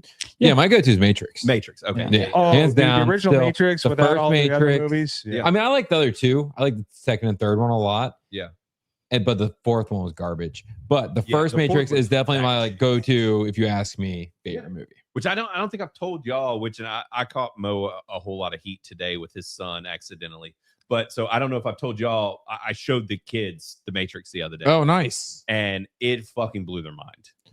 As it should. Rory. It's not like because it's Dude, it's so clean. Just a little bit in the As long as they don't know what the Matrix is. Oh no, my kids figured it out. No. I'm saying like so when I saw it in the theater, nobody knew what it was. Right. And then they show you the Matrix. You're like, what? Yeah. Oh, my kids had never heard of it, never heard of the concept, no idea. They were both just like, Clark was literally, he got up in the middle of the movie to get a spoon to try and bend it with its mind. Hell yeah. Well, yeah, because you have to bend around. Right. To bend around. Well, that's what you can't bend spoons. Try not to bend the spoon itself. Try to bend the world around it. But malformed freaking British kid. Little did we know that kid was actually Aegon Targaryen. Yeah, that's right. He really did have that. Yeah. They look very similar. No, that kid is actually what, 40 now? Oh yeah. Yeah. I came out in 99, so yeah. That's the worst. Probably close to 30. Well, he's probably in his 30s. He's in his 30s. Right. Yeah. Yeah. It was funny because my son came out trying to do that. And then, of course, the first thing my daughter said was, she's like, you're not doing it right. You need to bend. Spoon. Like, that is. I was like, you're raising a good woman there. Yeah. Right. Typical older sister. Yes, telling you how to bend the spoon. And then she said, hold the spoon closer to your face and yes, exactly. Yeah. Exactly. So, but yeah, the favorite movie conversation is always an interesting one. Matrix is way up there for me as well. It shifts. It depends on what kind of mood you're in. Nobody has one. 100%. If you have one, you're a psychopath. Right. Yeah. Yeah. No, I really, I mean, well, yeah, that's one gun in my head, but it's like sometimes, if it's catch me in the right mood, it could be The Matrix. It's not, yeah. It could be Scott Pilgrim. Yeah. It could be Pineapple Express. So, like, over Fight Club used to be my favorite movie. I'm the one who hasn't shared. Fight Club was one of my favorite. I think Snatch is better than Fight Club. Really? I enjoy Snatch more. But as you should. Also, Walter Mitty is one that I've watched probably the most outside of Star Wars and Lord of the Rings. Walter Mitty's a masterpiece. I showed that to my kids the other day too. Charlie Countryman is also another one of my favorites. Yeah. If we're not going just on like the main series ones, like Star Wars, Lord of the Rings, those things, obviously those are fantastic, but one-offs, Charlie Countryman. I like a weird indie mixed in there, right? Where it's like, now not too weird of an indie, but one I would have said as well is like at one point was Donnie Darko, right? Like Donnie Darko's way up there.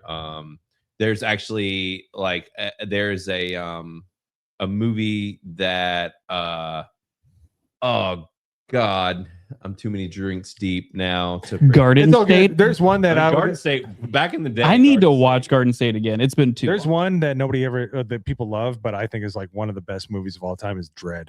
Dread is the dude. shit. Dread is like so good. The movie that is my favorite movie of all time is one that if I watch a clip, I'm watching the movie. Yeah. Like as right. Oh, First Blood is okay. Like I just it needs You're to be like I can full go testosterone. Yeah. First Blood is I can.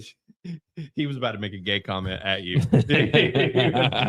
True. I held you back. Got him, Chris. I held him back. You had him. I want to let you have your time. Go ahead.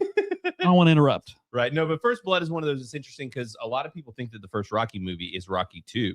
When you talk to them, you start to find out that a lot of people haven't seen First Blood, which I didn't really. Oh, you mean Rambo? You mean Rambo. Rambo. Yeah. Yeah. Rambo. Yeah. But like that's another interesting thing too, where you find out that like these older movies, like people get sequels and stuff confused. Yeah. Well, yeah, because the archetype of Rambo is like he's unkillable and stuff like that, which is totally not what First Blood was all about. No, and he wasn't supposed to survive that entire, and they even filmed that. Right. But yeah, it's because my dad was a Vietnam vet, and he's like, yeah. So like people talk about Rambo being the villain. Nerd Wars. I'm looking at you, sir, Erwin. They say Rambo's the villain? Yes, and I'm like, No. I'm like, talk to people that came back from Vietnam, and you get back to me. Rambo is absolutely the hero. I caught some shit when we reviewed that on Bro Science because I literally started out my review with "fuck the police." Like, and X-Wing, of course, is very like he gets very uncomfortable when we start talking about our service workers. The other day when Beardo was saying that a lot of nurses were sluts, and X-Wing was like, I don't know about that. I do because fucking half my friends are nurses. I was gonna say we might all. There's a lot of people might have something to say about that in this room, but yeah. But yeah, it's funny how people, just have certain things that they're like, I don't want to talk about it. But yeah, so I do see a few more super chats are coming in here. Awesome. Yeah, we love to see it, guys. Thank you so much. Thanks for supporting the show and everything that we're doing, and thanks for hanging out with us. This has been a super fun show. I like just chilling and chatting with you guys.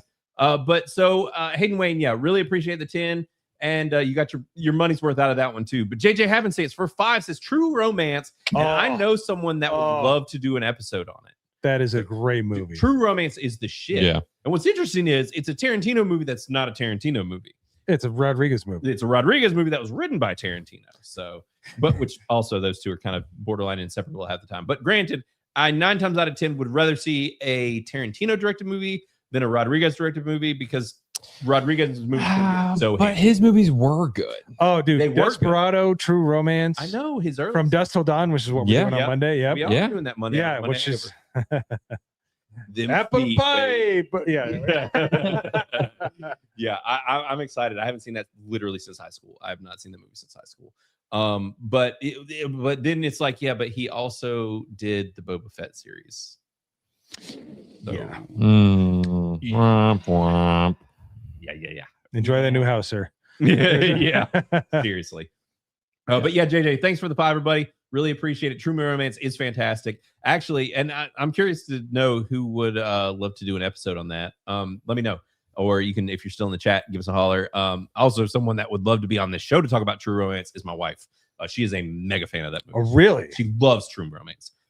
Loved it. And there's one quote that I literally can't say on this show from that movie that is so funny. The Sicilian? Yes. Yeah, dude, it's such a great exchange. It's the 2 best actors at that time essentially in their prime. Yeah. Dennis Hopper had made his comeback. Yeah. Christopher Walken was on top of the world. Yeah. And they were playing off each other, and it was so good. It went through all the emotions. It's amazing. Yeah, it's so good. It's so good. And we got another one from Quagmire for 5. Says, Chris, you still have not finished Night of the 9 Kingdoms. And usually my words are wrong because I'm using voice text. I'm working and busy. It's true. Look, at least you spelled night correctly. Yep. Fair enough. Added the K. Appreciate it. Yeah. I like it. I will finish it. Look, I have to pirate things. I mean, not pirate things. I buy everything, pay money for it. I'm legitimate and legal. So it's a little delayed sometimes. But yeah. If anybody knows anything I need about 2. Right. If anybody knows anything about Chris, is that he's on grid. He does everything legally. Above level. Above. Yeah. He's just above board. He's an above board guy. He's never would go to jail or prison. Climb out of this couch is so comfortable. I know. Yeah. Oh yeah. I'm kind of jealous because that one is which Matt's sitting in the office. And my ass is hurting over here. All Over there, like I'm comfortable. I'm like, I am not comfortable. These secret lab chairs. Now, granted, you can release it so you can lean back at least if you want. Yeah, that's but not the gonna. secret lab chairs. They're all the rage. Like everybody, they're the go-to gaming chairs, whatever. I will say they're made like a brick shit house. Yeah, like they're no fucking joke. Yeah. But also they are the firmest chairs on the planet. So if you're buying a secret lab chair, prepare for your ass to potentially go numb.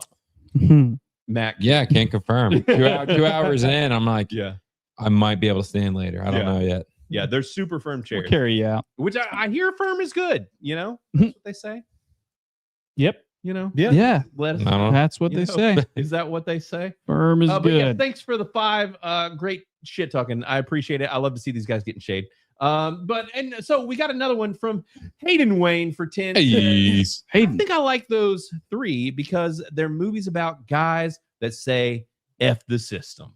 Yeah. I love Lord of the Rings and Star Wars and all the classics, but something about those 3 just hits a gut feeling for me. Yeah. I mean, yeah, because that's the thing for me. Like in my top 5, there still is Star Wars and Lord of the Rings, but it's hard when there's like a series of movies for me to pinpoint like one. I mean, I know Matrix is a series, but it's like that first one is just so special. It really is the common thread between all the ones we brought up is it is F the man. Yeah.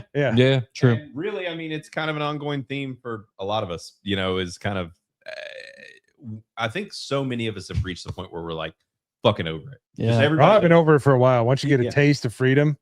Yeah. Right. Yeah. Then you're like, the Matrix wasn't wrong. Yeah. Like it might have been wrong about the way that, well, maybe not, but either way, we're in a matrix of our own, like it or not, one way or another. So yeah, I feel you. Yeah, we all love effing men. Am I right, guys? Right? Right. That's what we're talking about. Woo! F the man. Gay. Yeah, both trying to get away. I'm right there with you, man. Yeah. Well, hold on. Let me donate $5 to you. Effing men. Yeah.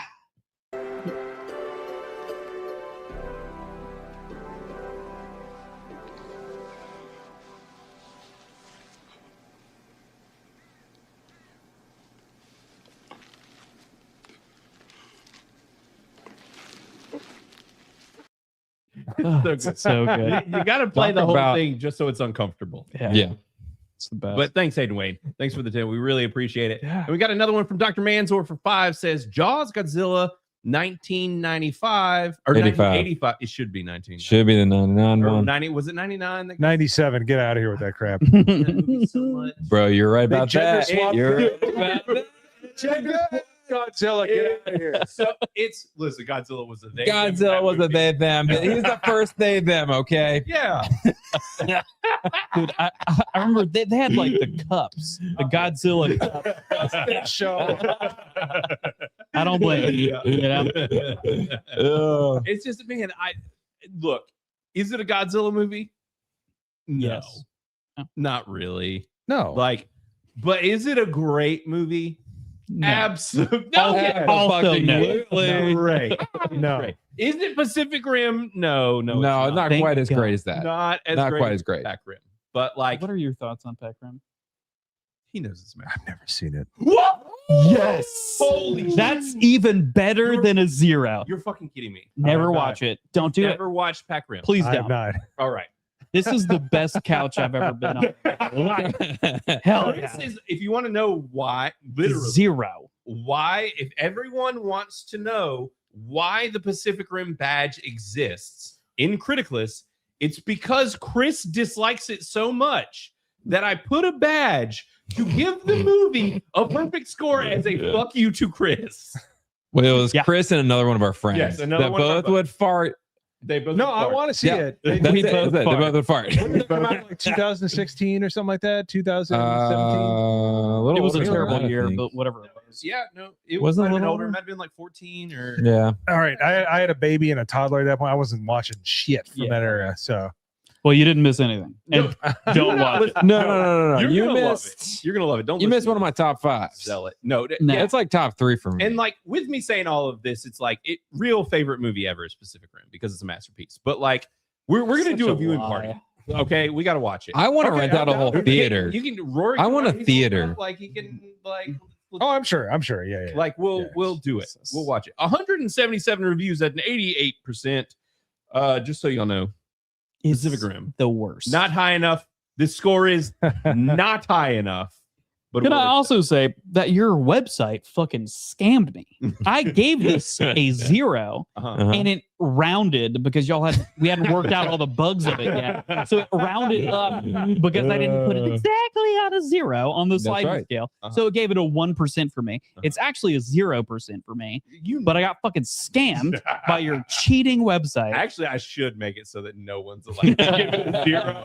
That would be the extra layer if you did like everybody. It's the worst, man. It's great. The Unzeroable movie. Yeah. I like it. Yeah. So, but yes, Dr. Manzor for 5 says Jaws, Godzilla 1985, Predator. Predator is a masterpiece. Yeah, fantastic. That is a near perfect movie. Ghostbusters, also phenomenal film. Yeah. Lethal Weapon, very good. I like it. I don't know that it'd be. I haven't seen it in so long. It's a really good comedy, like a good mix of like comedy and police drama. Right. Yeah, it's But- Richard Donner at his best, Right. man. He's like, Right. And those are just several of his favorite movies. But yeah, it's for Jaws might or might not be on that list. I hear you. I don't know that I've seen Godzilla in 1985, honestly. And we've actually got Risk It for the Biscuit. Member for 1 month. Gave a butt cushion tax. Hey, Yeah. I'm here for a butt cushion. Yeah. I'm here for that. Right. You can technically Just for I was Matt. gonna say you can take the head cushion and make it a butt cushion, but don't make my head cushion a butt cushion. Let's not. You're gonna be smelling It's fart all right. today. This is probably just for like a one time. Like, Right, very rare we're gonna be using this setup. Mo's gonna come unless back. Mo's coming more often. Right, that's Which right. he's more than welcome. Right, exactly. So, but yeah, thanks, Risk It. We appreciate it. And I see the man, the myth, the legend, Quagmire back in here talking shit. 4-5 says There we are. most people slip on oil, not with oil, not with it, Blaine. It's not a good burn, but it's something. Listen, I slip on ice, I have oil fall on top of me. I didn't slip in any oil. I just listen. That's how I became legendary among the Hispanic lady the community. Yeah. There might be a Hispanic Lady Committee. Yeah. Apparently Sign me now, up. though, among them, I'm short, according to Civvy. So the shortest HLC. women alive say that I'm short. So great. Can't beat hey. that. Yeah. But Pot kettle situation. yeah, that is a pot kettle situation for sure. But Quagmire for 5, thanks, buddy. We really appreciate it. And as always, as well, we appreciate all of you guys in the chat. Y'all are the freaking best. And this has been a hell of a hang, a lot of fun. Mhm. And I know we went over, but just one of these where we get to hang with you guys. Absolutely. Yeah. So we don't do this enough after the show of just fucking around. And so it's been a good hang. Obviously, we got freaking Mo in the house, which is great. We've been talking about it Yeah. forever. And listen, Wayfair. No, he doesn't pay for that to be up on the Yeah, screen. listen. Yeah, I'm taking it down. Calling us figs up in here. But yeah, no. So yeah, Mo is here. And I want Mo, what are you doing? Is there anything you want to talk about? Like what do you got coming up? Or I'm definitely going to start jogging. But, Thanks, camera. thanks, camera. Camera adds 10 pounds, and as they says, more like 50. You yeah, fat fuck. as they said in Friends, how many cameras were on you at that point? Right. Yeah, no. But other than that, we're going to be doing From Dusk Till Dawn on Monday. One of my favorite movies of all time. Just totally just disgusting and awful and wonderful. Yeah. But other than that, I'm looking to do some gaming probably tomorrow, some retro gaming and stuff like that. So What are you playing? you name it. I got not even an emulator. It's like I don't want to get too nerdy here. It's an FPGA console. It accurately imitates all of the consoles and even older computers. And I just kind of roll with the chat and we play all these old games. Right, he's been playing the Oregon Trail. Oregon Trail, yeah. Wait, Have you Oregon been or surviving? Oregon? Oregon. I played the old one. Yeah. Yeah. Yeah. Oregon Trail is great. Yeah. It is a great It's game. good There's a times. difference. What's happening? There's a an Oregon zombie-based one yeah, that somebody exactly. made like about 15 years Oh, ago. that's Yeah. cool. Yeah. Yeah. So Have you played the new one? Actually, the new no, because they have a female banker from Boston that's black, and I'm like, up until about 20 years ago, that wasn't going to happen. But Back. yeah, 20 years. yeah, 2006. The Uh, first- like they yeah. coded in one black woman too many. no, but I'm just saying, Boston just got on board with white. I'm just saying, if you know from Yeah. Boston. But anyways, yeah. no, it's just I'm just gonna be doing my thing on my channel over the weekend, and taxes. Ugh. No. Yeah, I feel You're that. telling me, So brother. yeah, but yeah, go follow Mo's Game Room. He's doing cool shit, playing retro games. And yeah, hopefully on our Criticless Cast Gaming, if y'all are not following that channel, I did do a test stream the other day. My shit went down and I ran a bunch of Ethernet cables. So yeah, my stream As lasted you a total of should. 25 minutes. Yeah. And so test stream, it went until it didn't. So yeah, but no, everything should be good from now on. So I'm going to be streaming some more games on the Criticless Cast Gaming channel. Nice. Yeah, I have played that new Oregon Trail. I actually have it. It's actually pretty good. It's pretty good. It's I like it where it's nice and simple. Like even the second or third versions from like 25 years ago, 30 years ago, are just I like it nice and simple. Random number generator. Even the easiest path can still end you. It's just like there's something about it. I grew up with it in school. Right. Yeah, and that's what I'm going to in stick school. to. Right. Like when you were like in college for the third time. I was in college for the third time, yeah, but they actually had internet at that point. Right. They had internet. Come on, man. I know, but yeah, no, that's awesome. Go follow Mo's channel for sure. Definitely do that. Please. And then obviously, I did want to mention. I did see earlier. I don't know if any of y'all were in here. I saw the avocados earlier. I just noticed that Mo is wearing avocado socks. He is literally wearing avocado socks for all that avocado fans. I love you know them. who these are from? Who are they from? ABF and the new Mrs. ABF. Really? Yeah, Jessica. They bought them for me when I went to go see them in Phoenix. Yeah. Congratulations. Should I say why you? No. Should we not say? We'll keep that as like some deep lore stuff, right? Brisket knows. Only for members. Avocados. Let's just put it this way. Mo made a mistake on the stream. It wasn't even my fault. I was just on the stream when they said it, and it got attached to me for some reason. Well, I thought you were the one that said like a very Chris-like comment. No, I didn't say anything. I just went, "Ew, that's gross." Okay. And it got attached to me. Oh, you don't like avocados? No, someone said the avocados taste like something. Tastes like a fresh. Like, Chris is like, yeah. Every time I try them, I think the same thing. tastes I like can a pick up washed context clues. appendage of a man. Let's just say that. So, but I went, ugh. Yeah. Like, yeah. And that's it. And for some reason, now I'm off Movocado. So, yeah. Movocado. Yeah. You don't like them when they're freshly washed. We get it. I understand. You want a dirty, stinky. There we go. Gay. But yeah, so go check out Mo's stuff. Yeah, I normally don't see these two guys off because they don't stream shit outside of here. So yeah, we're not nerds. That's right. And obviously, like and subscribe. Definitely do that as well. If you are not liked and subscribed on all of this stuff, definitely do that. And guys, we'll be doing Fight Club next week. Bro Science special episode. Let's freaking blow this bitch out. Get over 200 people in here. I want to go nuts. Yeah. Let's go. I really do. I want to I want to kill it. So we'll see what we can do. But I'm excited. Next week's gonna be fun. And I think that's been it. If anybody else has anything to say or anything, are we good? No, we're good. Yeah, wait, we're good. Holy shit! You talking about Sendoff songs? We fucking forgot, guys. I thought we just weren't doing it. Wiener, wiener, wiener, wiener, wiener, wiener, wiener.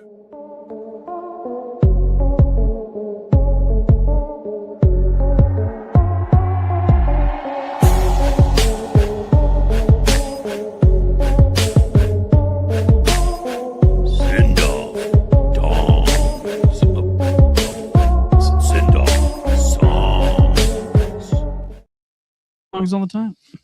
Well, I'll go ahead with my song because I got it pulled up right now. I found a new band out of our home state, and not only that, but my wife's alma mater.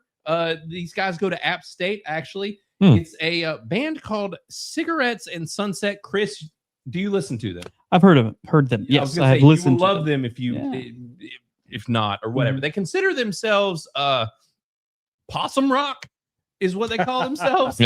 They're kind of a rock bluegrass, very kind of southerny mashup, you know, whatever. But they call themselves possum rock. But they've got quite a few good songs. So that the band's name is Cigarettes at Sunset, like with the at symbol. And I wanted to pull up. So they have a song. Their most popular song is actually, I'm going to not do the most popular song. They have a song called Out for Blood, actually, which they did with a band called Grisfolk. It's really good. I like Grisfolk a lot too. So this is an introduction to 2 bands, Out for Blood, Cigarettes and Sunset. Very good song. Check them out. They're some possum rock. So yeah, give them a listen. And what you guys got? Yeah, I'll go next. So mine is called From Me to You, and it's Baby Metal is the band, but it's also featuring Poppy, which I've done songs from both of these bands before. They're both chick bands, so seeing them come together in this nice little heavy metal, because they're both metal bands. Baby Metal is a Japanese Baby Metal's great. chick I thought band. they were gonna be lame, and then I was like, these guys are the shit. Yeah, and then like it's hilarious seeing them in concert because it's like 3 cute like Japanese chicks and then like a bunch of demon. their guitarist and their band are all like demon people. Right. So it's really cool seeing them like go metal. And then Poppy's an upcoming like metal star who I've talked about multiple times. I really dig because I don't like a lot of like female metal artists. Right. But these 2 bands are the ones I keep going back to. And then they came together and did a song together. I'm like, fuck yeah. Hell yeah. Here we I are. didn't know that. I'm gonna have to check it out. Yeah, it's a new one. I think it just came out last like week or 2. Definitely Risky worth said checking out.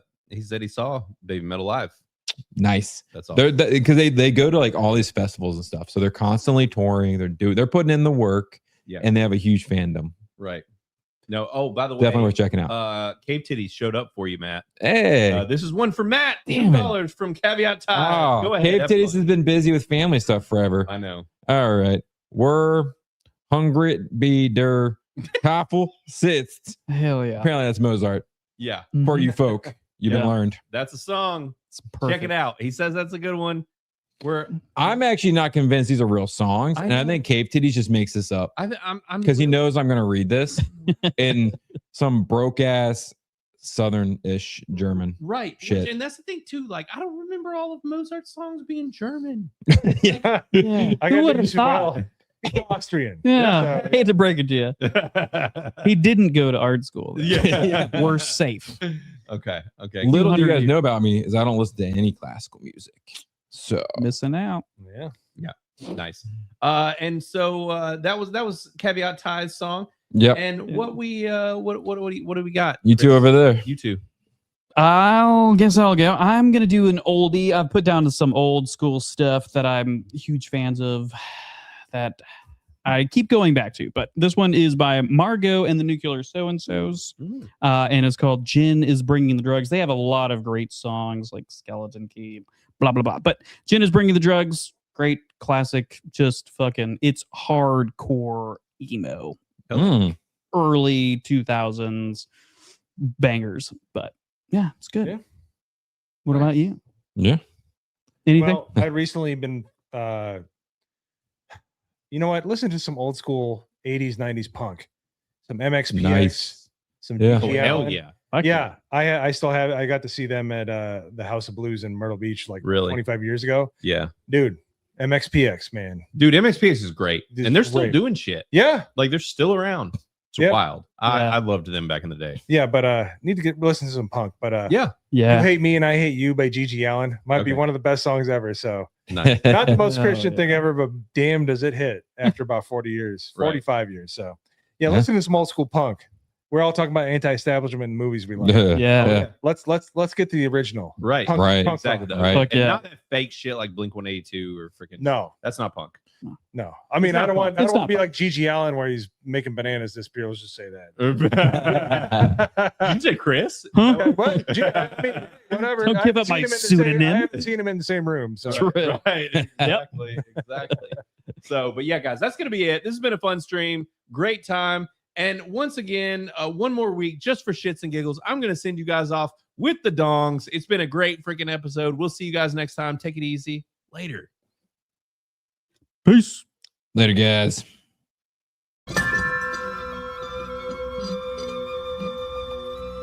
Wiener, wiener, wiener, wiener, wiener, wiener, wiener.